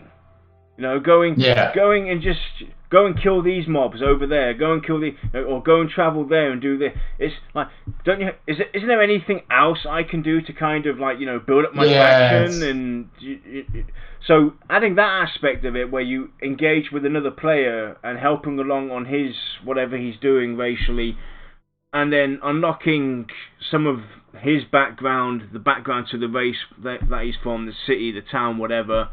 And then kind of, like, you know, getting additional faction that way, and unlocking maybe new storylines and stuff like that. Pretty cool. Exactly, and like it benefits your friend, you're the player you're with, but it also benefits yourself, faction towards that race. But also, I would like to see, you know, in EverQuest 1 and EverQuest 2, how they had, like, you'd go up to an enemy mob and he would just speaking hieroglyphics and characters, and you don't know what they're saying. I love that, and I really, really want them to incorporate that. So, like, you need to gain a certain faction towards this enemy or towards this character or race or whatever, in order to be able to see what they're saying to each other and speak. You know, like the common tongue.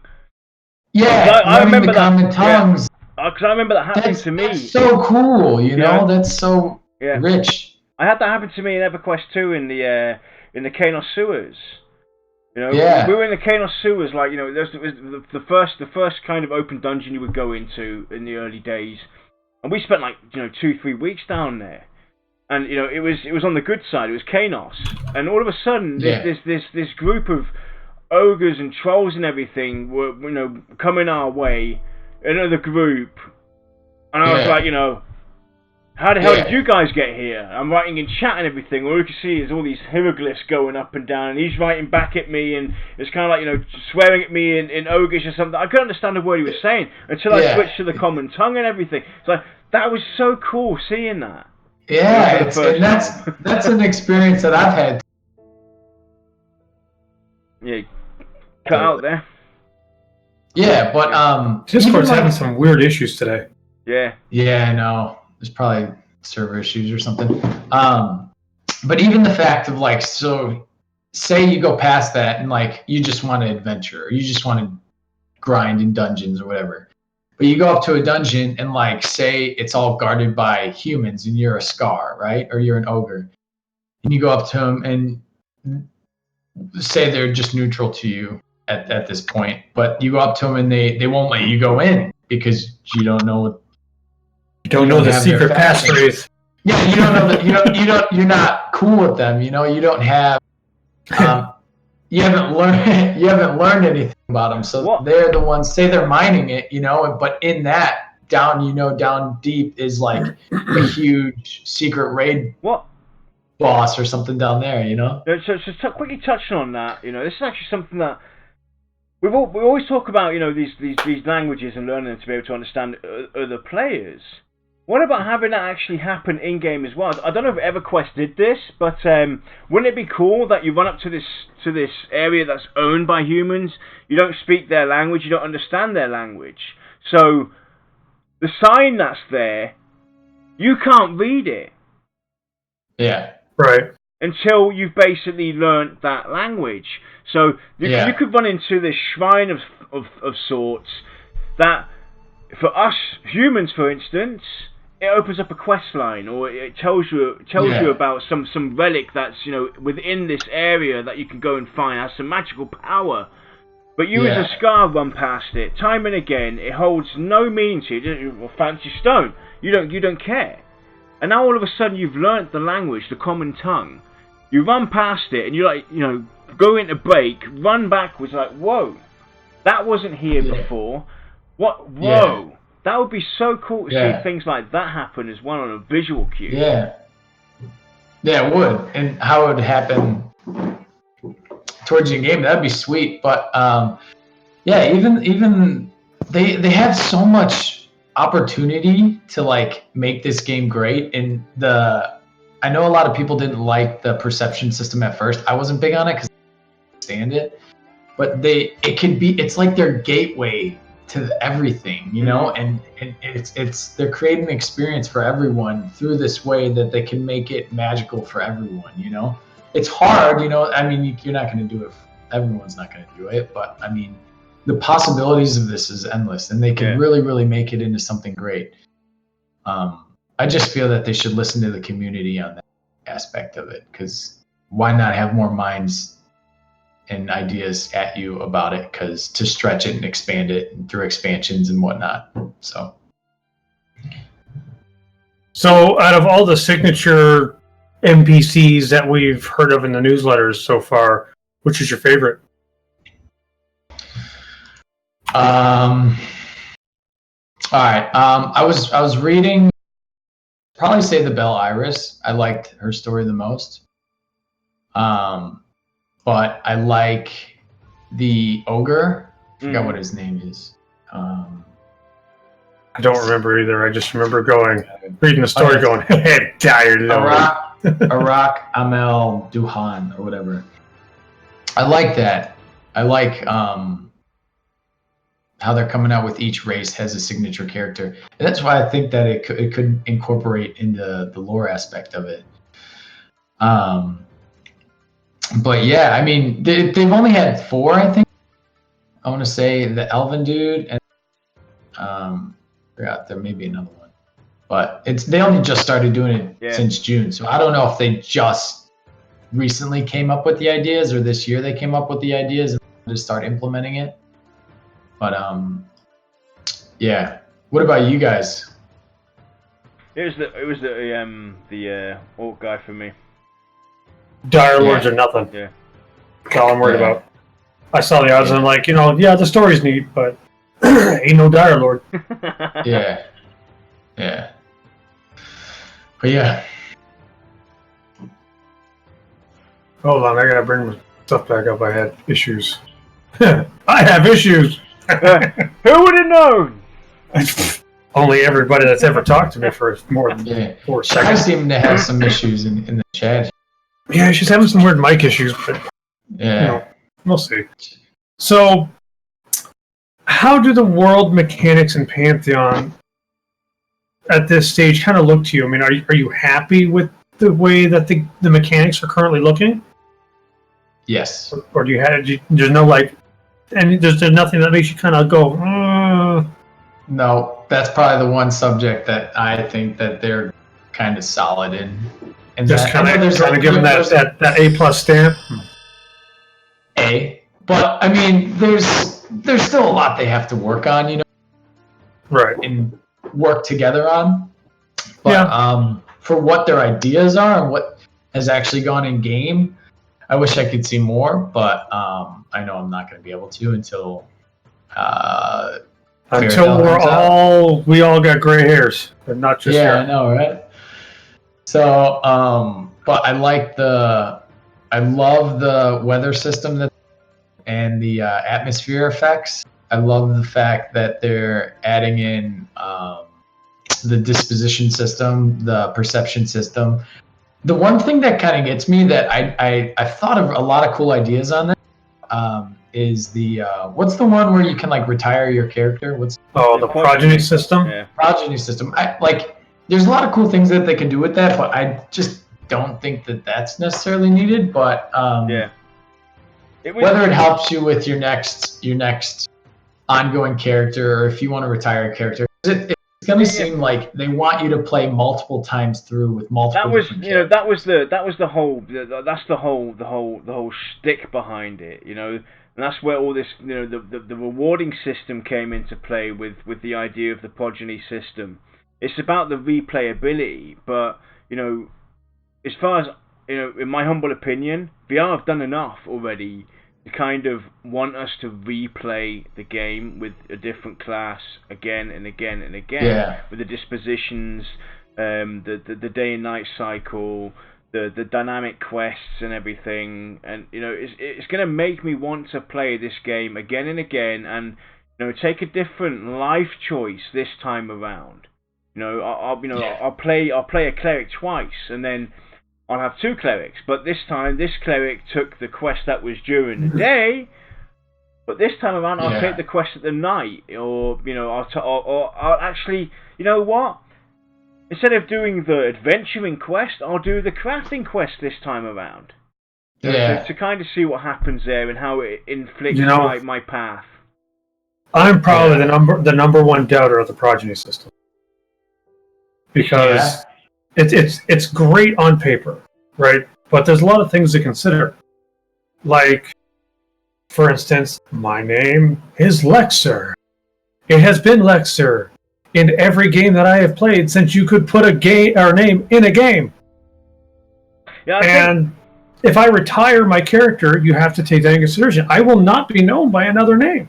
Yeah. I don't want to be Lexer the Second, or I don't want to be Lexer Junior. I think I think Lex Junior coming at you.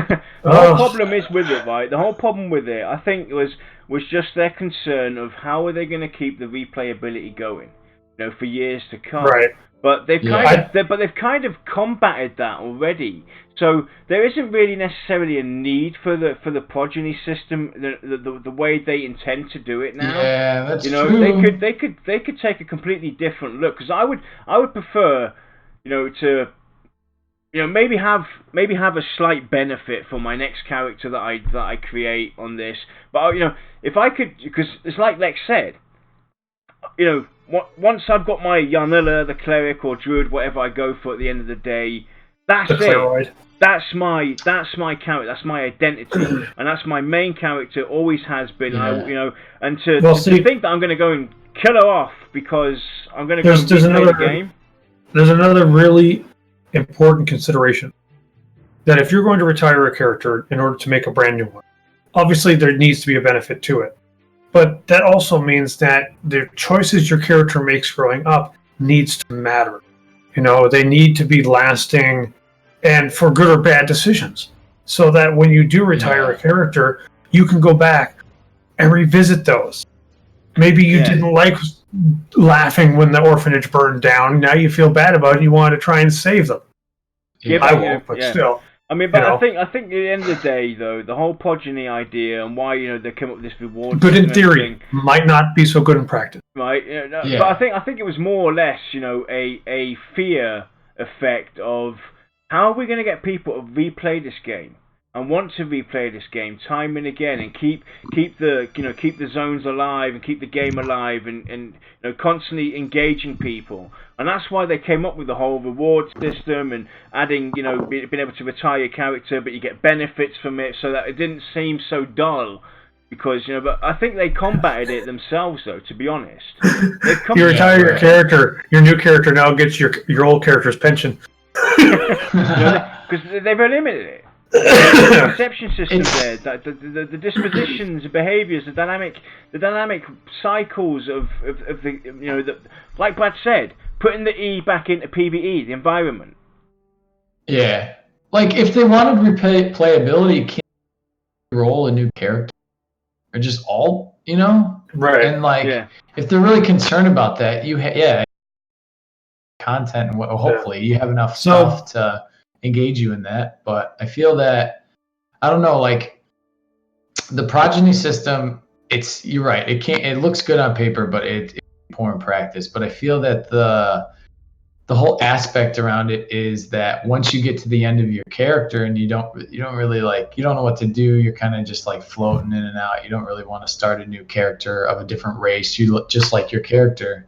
You can retire him and then make the same character, make a different version, whatever. You have more options to choose from creation or something. But I don't know. Yeah, like if they scrapped it, I'd be like, okay, that's fine. I don't care. Yeah. So here's another hot topic, as it were. In-game economy. Auction houses. City-based auction houses, region-based auction houses, none of the above. Sitting in a cold, dark tunnel, huddled by with a bunch of strangers, yelling about what you're selling. Yeah. Is there anything that you like or dislike?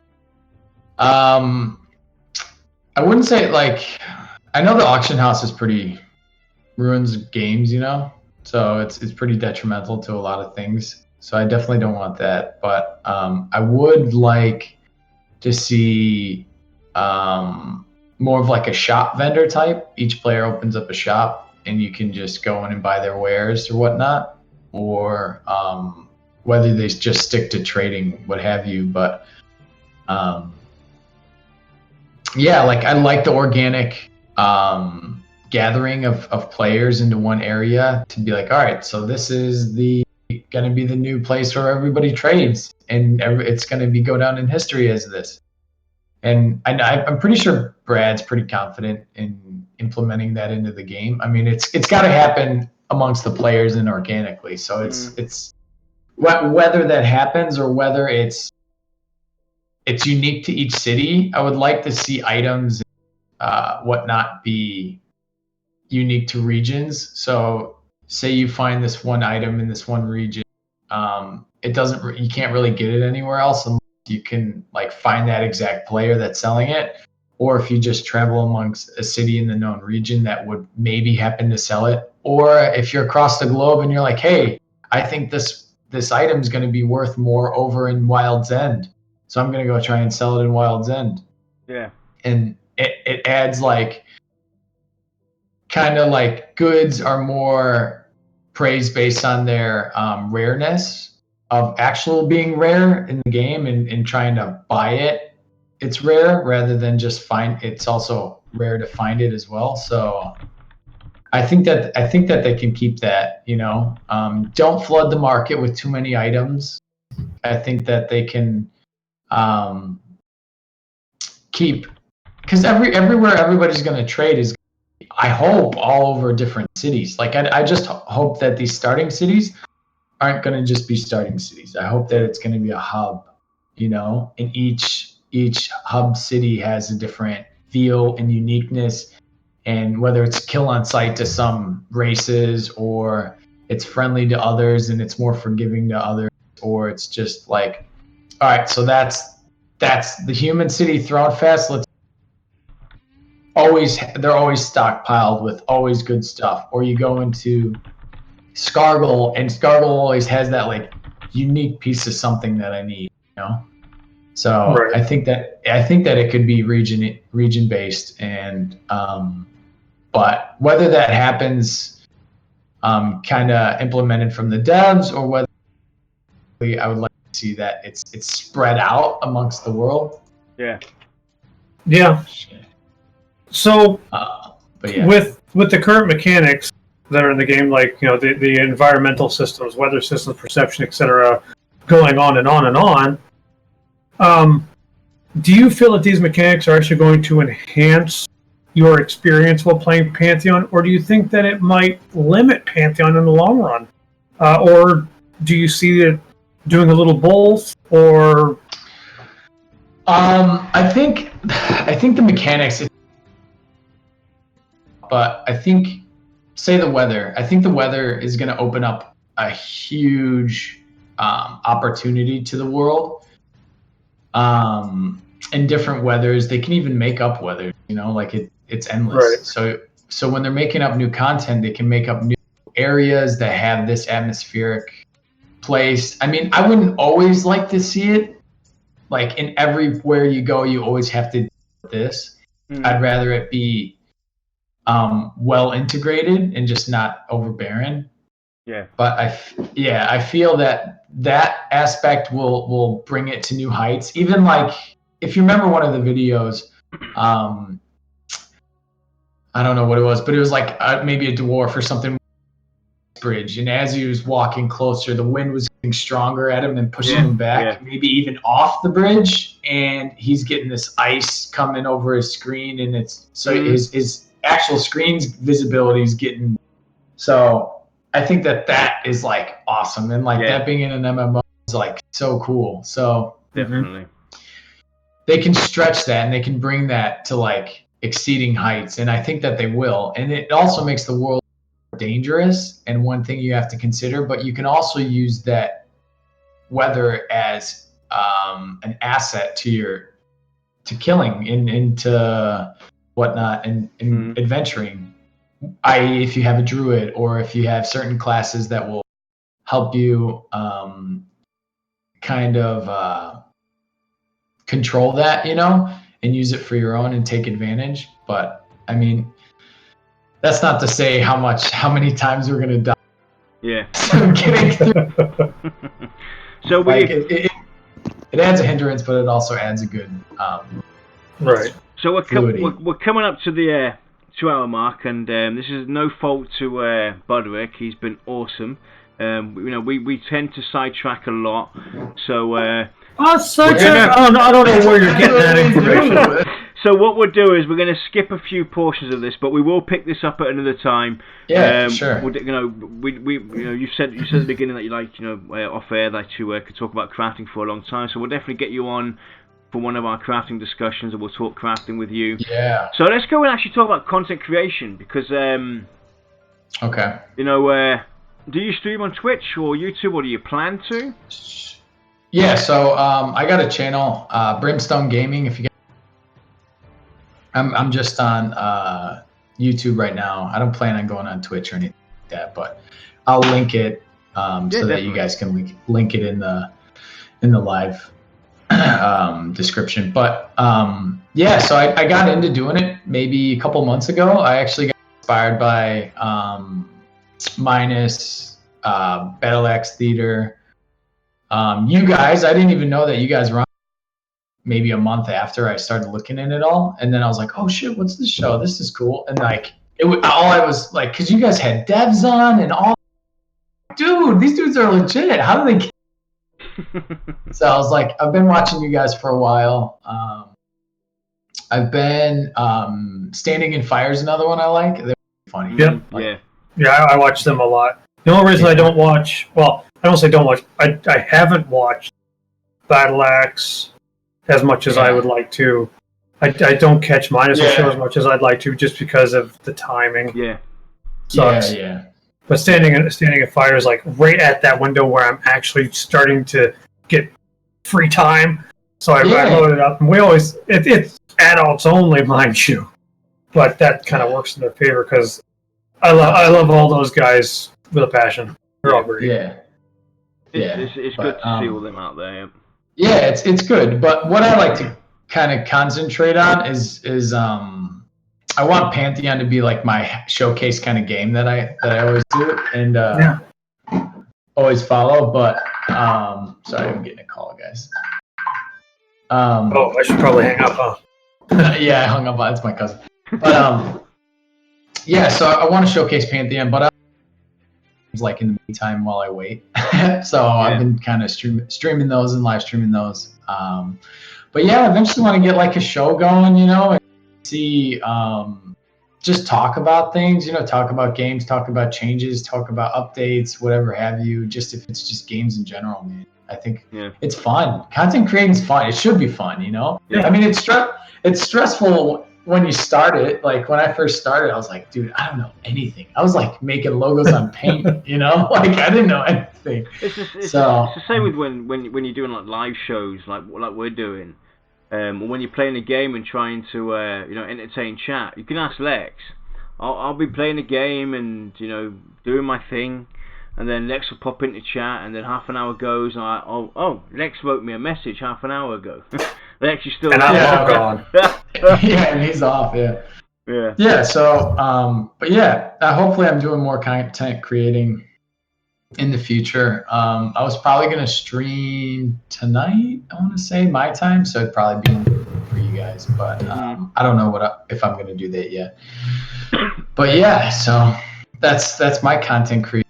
I also do like one of the guys I met in the forums of like last year. We started, his name's Rilono. I've had him on my show before too, but we do some like concept classes and stuff like that. So even if it's just for any other MMO, we just like to kind of collaborate on that and come up with some cool ideas and different flavors.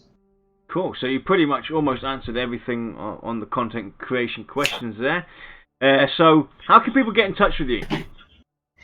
So you can follow me at Brimstone Gaming. Yeah. Can you just throw those into chat, and then we'll pass those on. Yeah. But that's my only platform. I like to kind of just stick to that. I don't really feel like I need a Twitter yet or anything like that. So Twitter's the devil, trust me. Yeah, like I don't need a Twitter and all that. I don't even Twitter myself, so. Yeah. But yeah, like I thought about going to Twitch. That's the link to my channel. Put in chat. Put that in chat there. But that's, if you guys want to come follow me. I mean, I try to stream weekly. I know I don't always get around to it, but yeah, like the more I do it, if you guys anything, i.e. shooters, RTS, MMOs, MMORPGs, RPGs, Pantheon, anything, I'd love to have you and we can talk about it. So it's just fun. And don't be shy. I was really shy when I started doing this, and I was like not comfortable in front of the camera, and now whatever. It's just Well, that's why I put on the floodlight so that people can't even see. Yeah, see how shy I am. Yeah, you're brimming with light. Yeah. My inner gnome is showing. Yeah, shy's there because she's shy, Exactly. There can be only one. Yeah, you're looking a little bit froggy. That's right. You're looking a little bit froggy. But one question I do have, if you don't mind sharing. Yeah. Tell us about your name.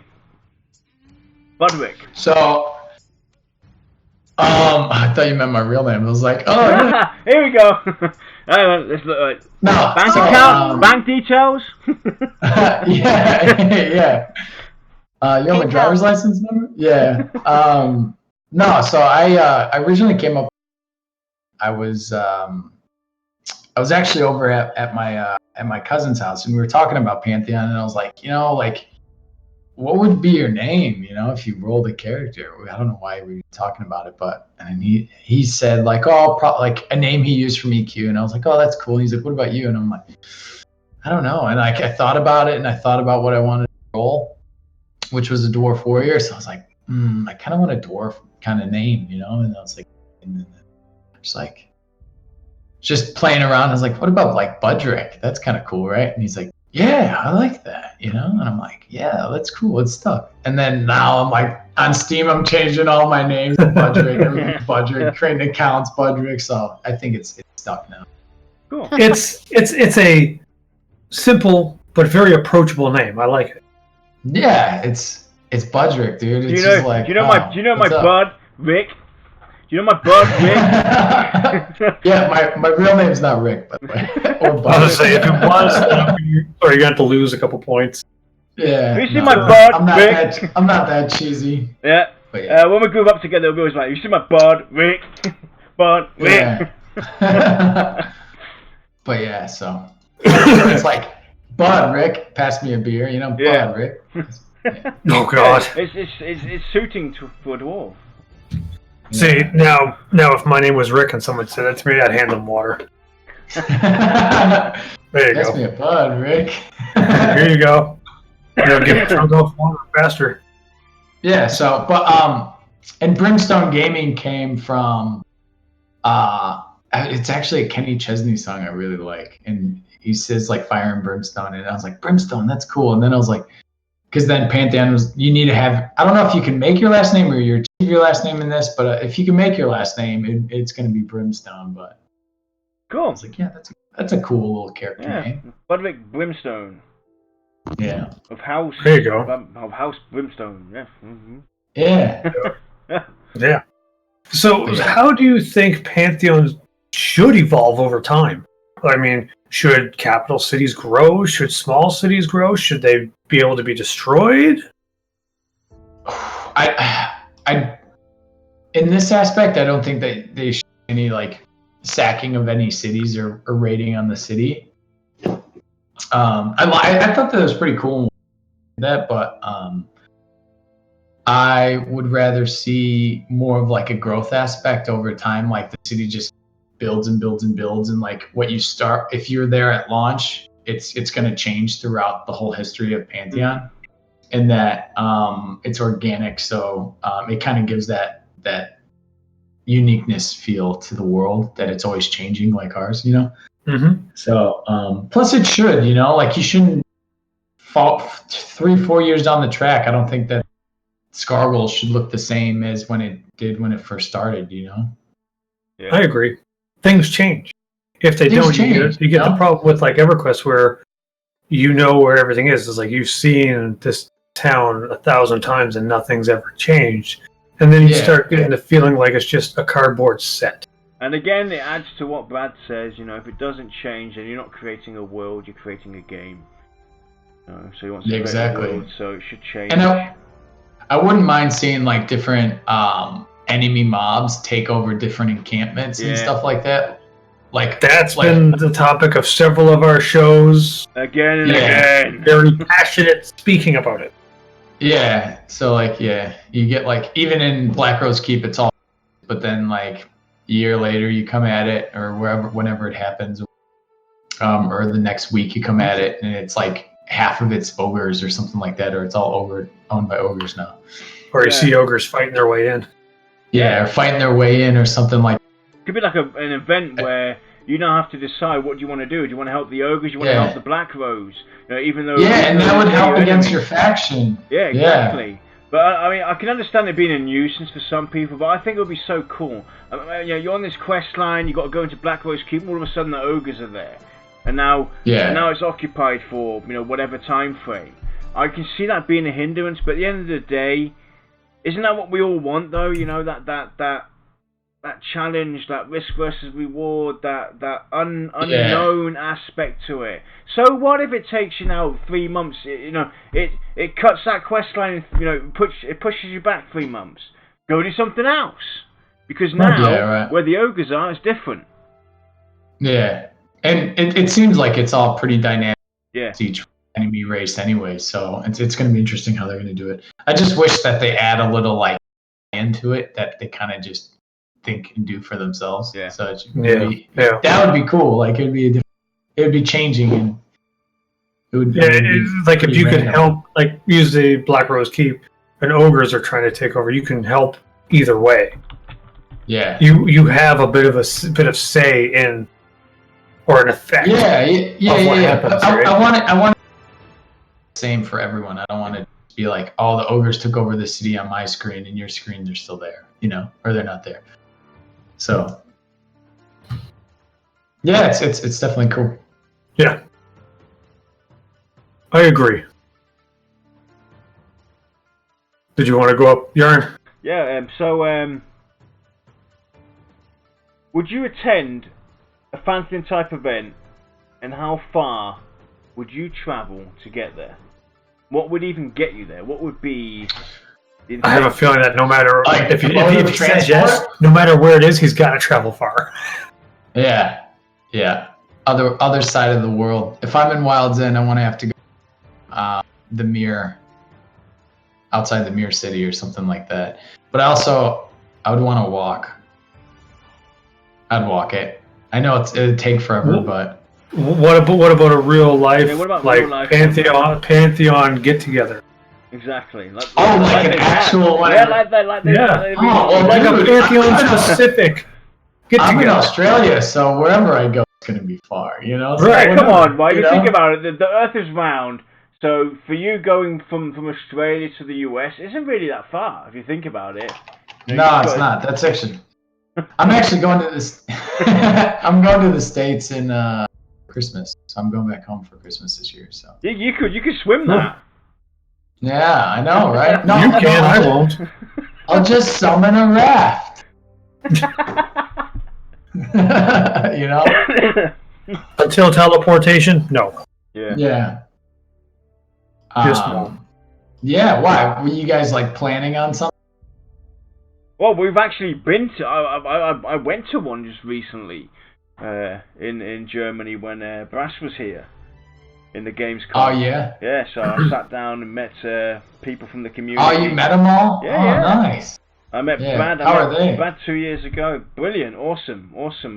We were the last ones to leave the locale. We were the last ones to get, to finish our beers and get out of there. That's how tough we Pantheons are. Hell yeah, man! You Pantheon strong. Yep. But yeah, I'd be down for it. Doesn't really matter where it's at, to be honest. I've been everywhere, so. Cool. You want me to take the next one, Yarn, or you got him? No, you got him. Go for it. Okay. So, let's do a hypothetical. Let's fast forward 3 years from now. What do you imagine Pantheon is or has become? I would say that in 3 years, I hope that we have, like 3 years from today or at launch? From today. From today, we're in the second or the first expansion. That's my hopes, at least. I know I probably won't get that, but whether Pantheon comes out 2 years out from now, and then you give like a year buffer, 6 months buffer. I think a year would be another expansion. You just come out every year with an expansion. Yeah. So I would. Plus, it kind of extends the game a little bit. But I would definitely say by then I hope to see Pantheon. Everything that's in place, I want to see it polished. I want to see the mechanics work well together. They're sticking to the original game tenets of what they started with, what they have in place. And I don't want, I just hope it's fun and interactive and a good player base. Yeah. So that's my hopes for it. Yeah. So, Yarn, I'm going to let you take the last one because I feel bad that you're going to lose this one. Oh, do you? I do. Well, I'm going to say that I do, so it appears like I have emotions. Oh, yeah, right. Yeah. Yeah, so Lex has been waiting for this question the entire the entire show. So, I live for this question. who is the host with the most to lose? Well, that's definitely you, because I could walk away. Wait, to lose? Like, The question is, who is the VOT host with the most? yeah. I have to say Lex, but I love you too, Yarn. Don't. You're a Don't great listen to him, host, Yarn. dude. You suck. He hates you. Hey, you know. Follow me. From last week, I know you got hated on pretty bad, Lex. So I'll give you it. That's okay. It seems to be like the in fashion thing to do now. Yeah. No, don't worry about it. You know what? It makes me feel good, right? Because all the hard work I'm putting in, reflects back onto Lex, being the host with the most. So so at the end of the day, it's me behind the scenes who kind of bring him into that aspect. So at the end of the day, Lex, I brush it off. Well, see, here's the thing. I'll let everybody out there in on a secret. In terms of the show, I do not do a frickin' thing. When you see the camera turn on and I sit here and I talk, that's the extent of what I do for the show. That is it. I don't even read the scripts. I don't help with the scripts. I don't make images for anything. Yeah. I don't advertise it. I don't do a damn thing. Yeah. Yeah. That's all I got. Yeah, I definitely hats off to you, Yarn, because I know it's pretty frustrating at times and it's very time consuming. Especially So with this PC. I thought I was going to say with this piece of crap, but I was like, hey. throw that off the balcony. But I know it is, and it's hard. So I definitely congratulate you on that. So, Shia, were there any questions? I don't remember if there was any questions in chat. No. No? No, we had two, but they were both answered. So, Budrik, Answered it was definitely awesome having you on, getting to Long talk overdue. to you more, and man. introduce you to the community, and you're definitely more than welcome to join us again on any topic that we do. It'll be a hell lot of fun. Maybe we'll definitely get something set up with a crafting discussion. Yeah, dude. Whenever you guys need. You're cutting off. Call me. Damn audio today is so weird. Discord. Yeah, Discord's been flickering my camera. So I've got to say, they've changed something with the regional code, because you used to be able to pick, US, West Coast, East Coast, this, that, and the other. I used to be able to pick Western Europe, Central Europe. Now I can only pick, the continent itself, Europe. right? Exactly. Yeah, Europe, yeah. And the funny thing is, Mike, believe it or not, South Africa works best. Really? It's so weird. When I'm weird. sitting down with Josh or we're sharing imagery, or I'm chatting with Lex and everything, and we're doing something video-wise. I mean, today, knock on wood, it seems to have worked pretty well. But I've had to switch to South Africa again and again to have a sharper image quality, to have it not buffer all the time, or have my audio disconnect every now and then. So it's completely weird, man. They've got to look into that, because that was pretty weird having to go to South Africa. But me and Josh are sitting both in Europe. Yeah, go figure. Yeah, and I'm in Australia. So yeah. I would think that maybe like South Africa would kind of work. I don't know. I could probably connect to South Africa. All right. Yeah. It's probably because there's fewer people connecting to that server. It's just. Yeah. So. But, thanks for having me, guys. Dude, it was awesome. Yeah, definitely. Yeah, it's a pleasure. Next week is another play. Hang on, let me check the date. Actually, make sure that I'm not talking out my buttocks. 12th. By the way, I think I'm gonna. If you guys will have. Can you repeat that, please? Yeah. Can you hear me? Yeah, I can. Yeah. I said, if you guys will have me, I'm thinking about joining the guild. So. As I told you earlier, you have your chance to run. Yeah. Yeah. Well, Shy kind of already threw the lasso on me, so I'm kind of stuck already, right?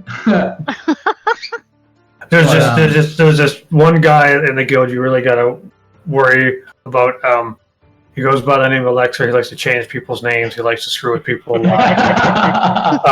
Hey. He yells at people all the time. So I love it. I love it all. First he's got to survive the 4-hour initiation interview. Sweet mother of God. Yeah. Yeah, so we'll talk about that off air. I just realised I got to check. I know it's a player Q&A next week, I think. I'll have to check. I can't promise, but I think I've got my wires crossed here. It's been a busy 2 weeks, so I'll have to check. But, yeah, so next week, I'll put out the information on Monday, what we're doing on Saturday next week. And, again, thank you, everybody, for joining us. Budrik, it was a lot of fun sitting down and chatting with you. Like Lex said, long overdue. I'm glad we kind of bumped heads in Pantheon Plus's green room. Yeah. Look at that, Minus. You're making love connections. Right there. We'll have to now get a 3-way heartsy. Oh God. Let me just get like a broken bit at the. Yeah. So actually, before we go, just make mine an adult male onesie, and we're good. Before we go like this, and then we have this, and then we go around like that. And then we have this piece here. So what we'll do is, lads, we'll make a. I don't know if the light's gonna. Oh, I can't. Okay, there it goes. A 3-way God, like that, something like that. It looks like Lex's dreams. Yeah, that's my hopes and dreams right there on paper, shattered, broken. See. Anyway, everyone, thanks for joining us. Have a great weekend, and we'll see you all next week. Yeah, thanks for hanging in there. It was a long one, but a good one. Yep, definitely. Have a great weekend. See ya.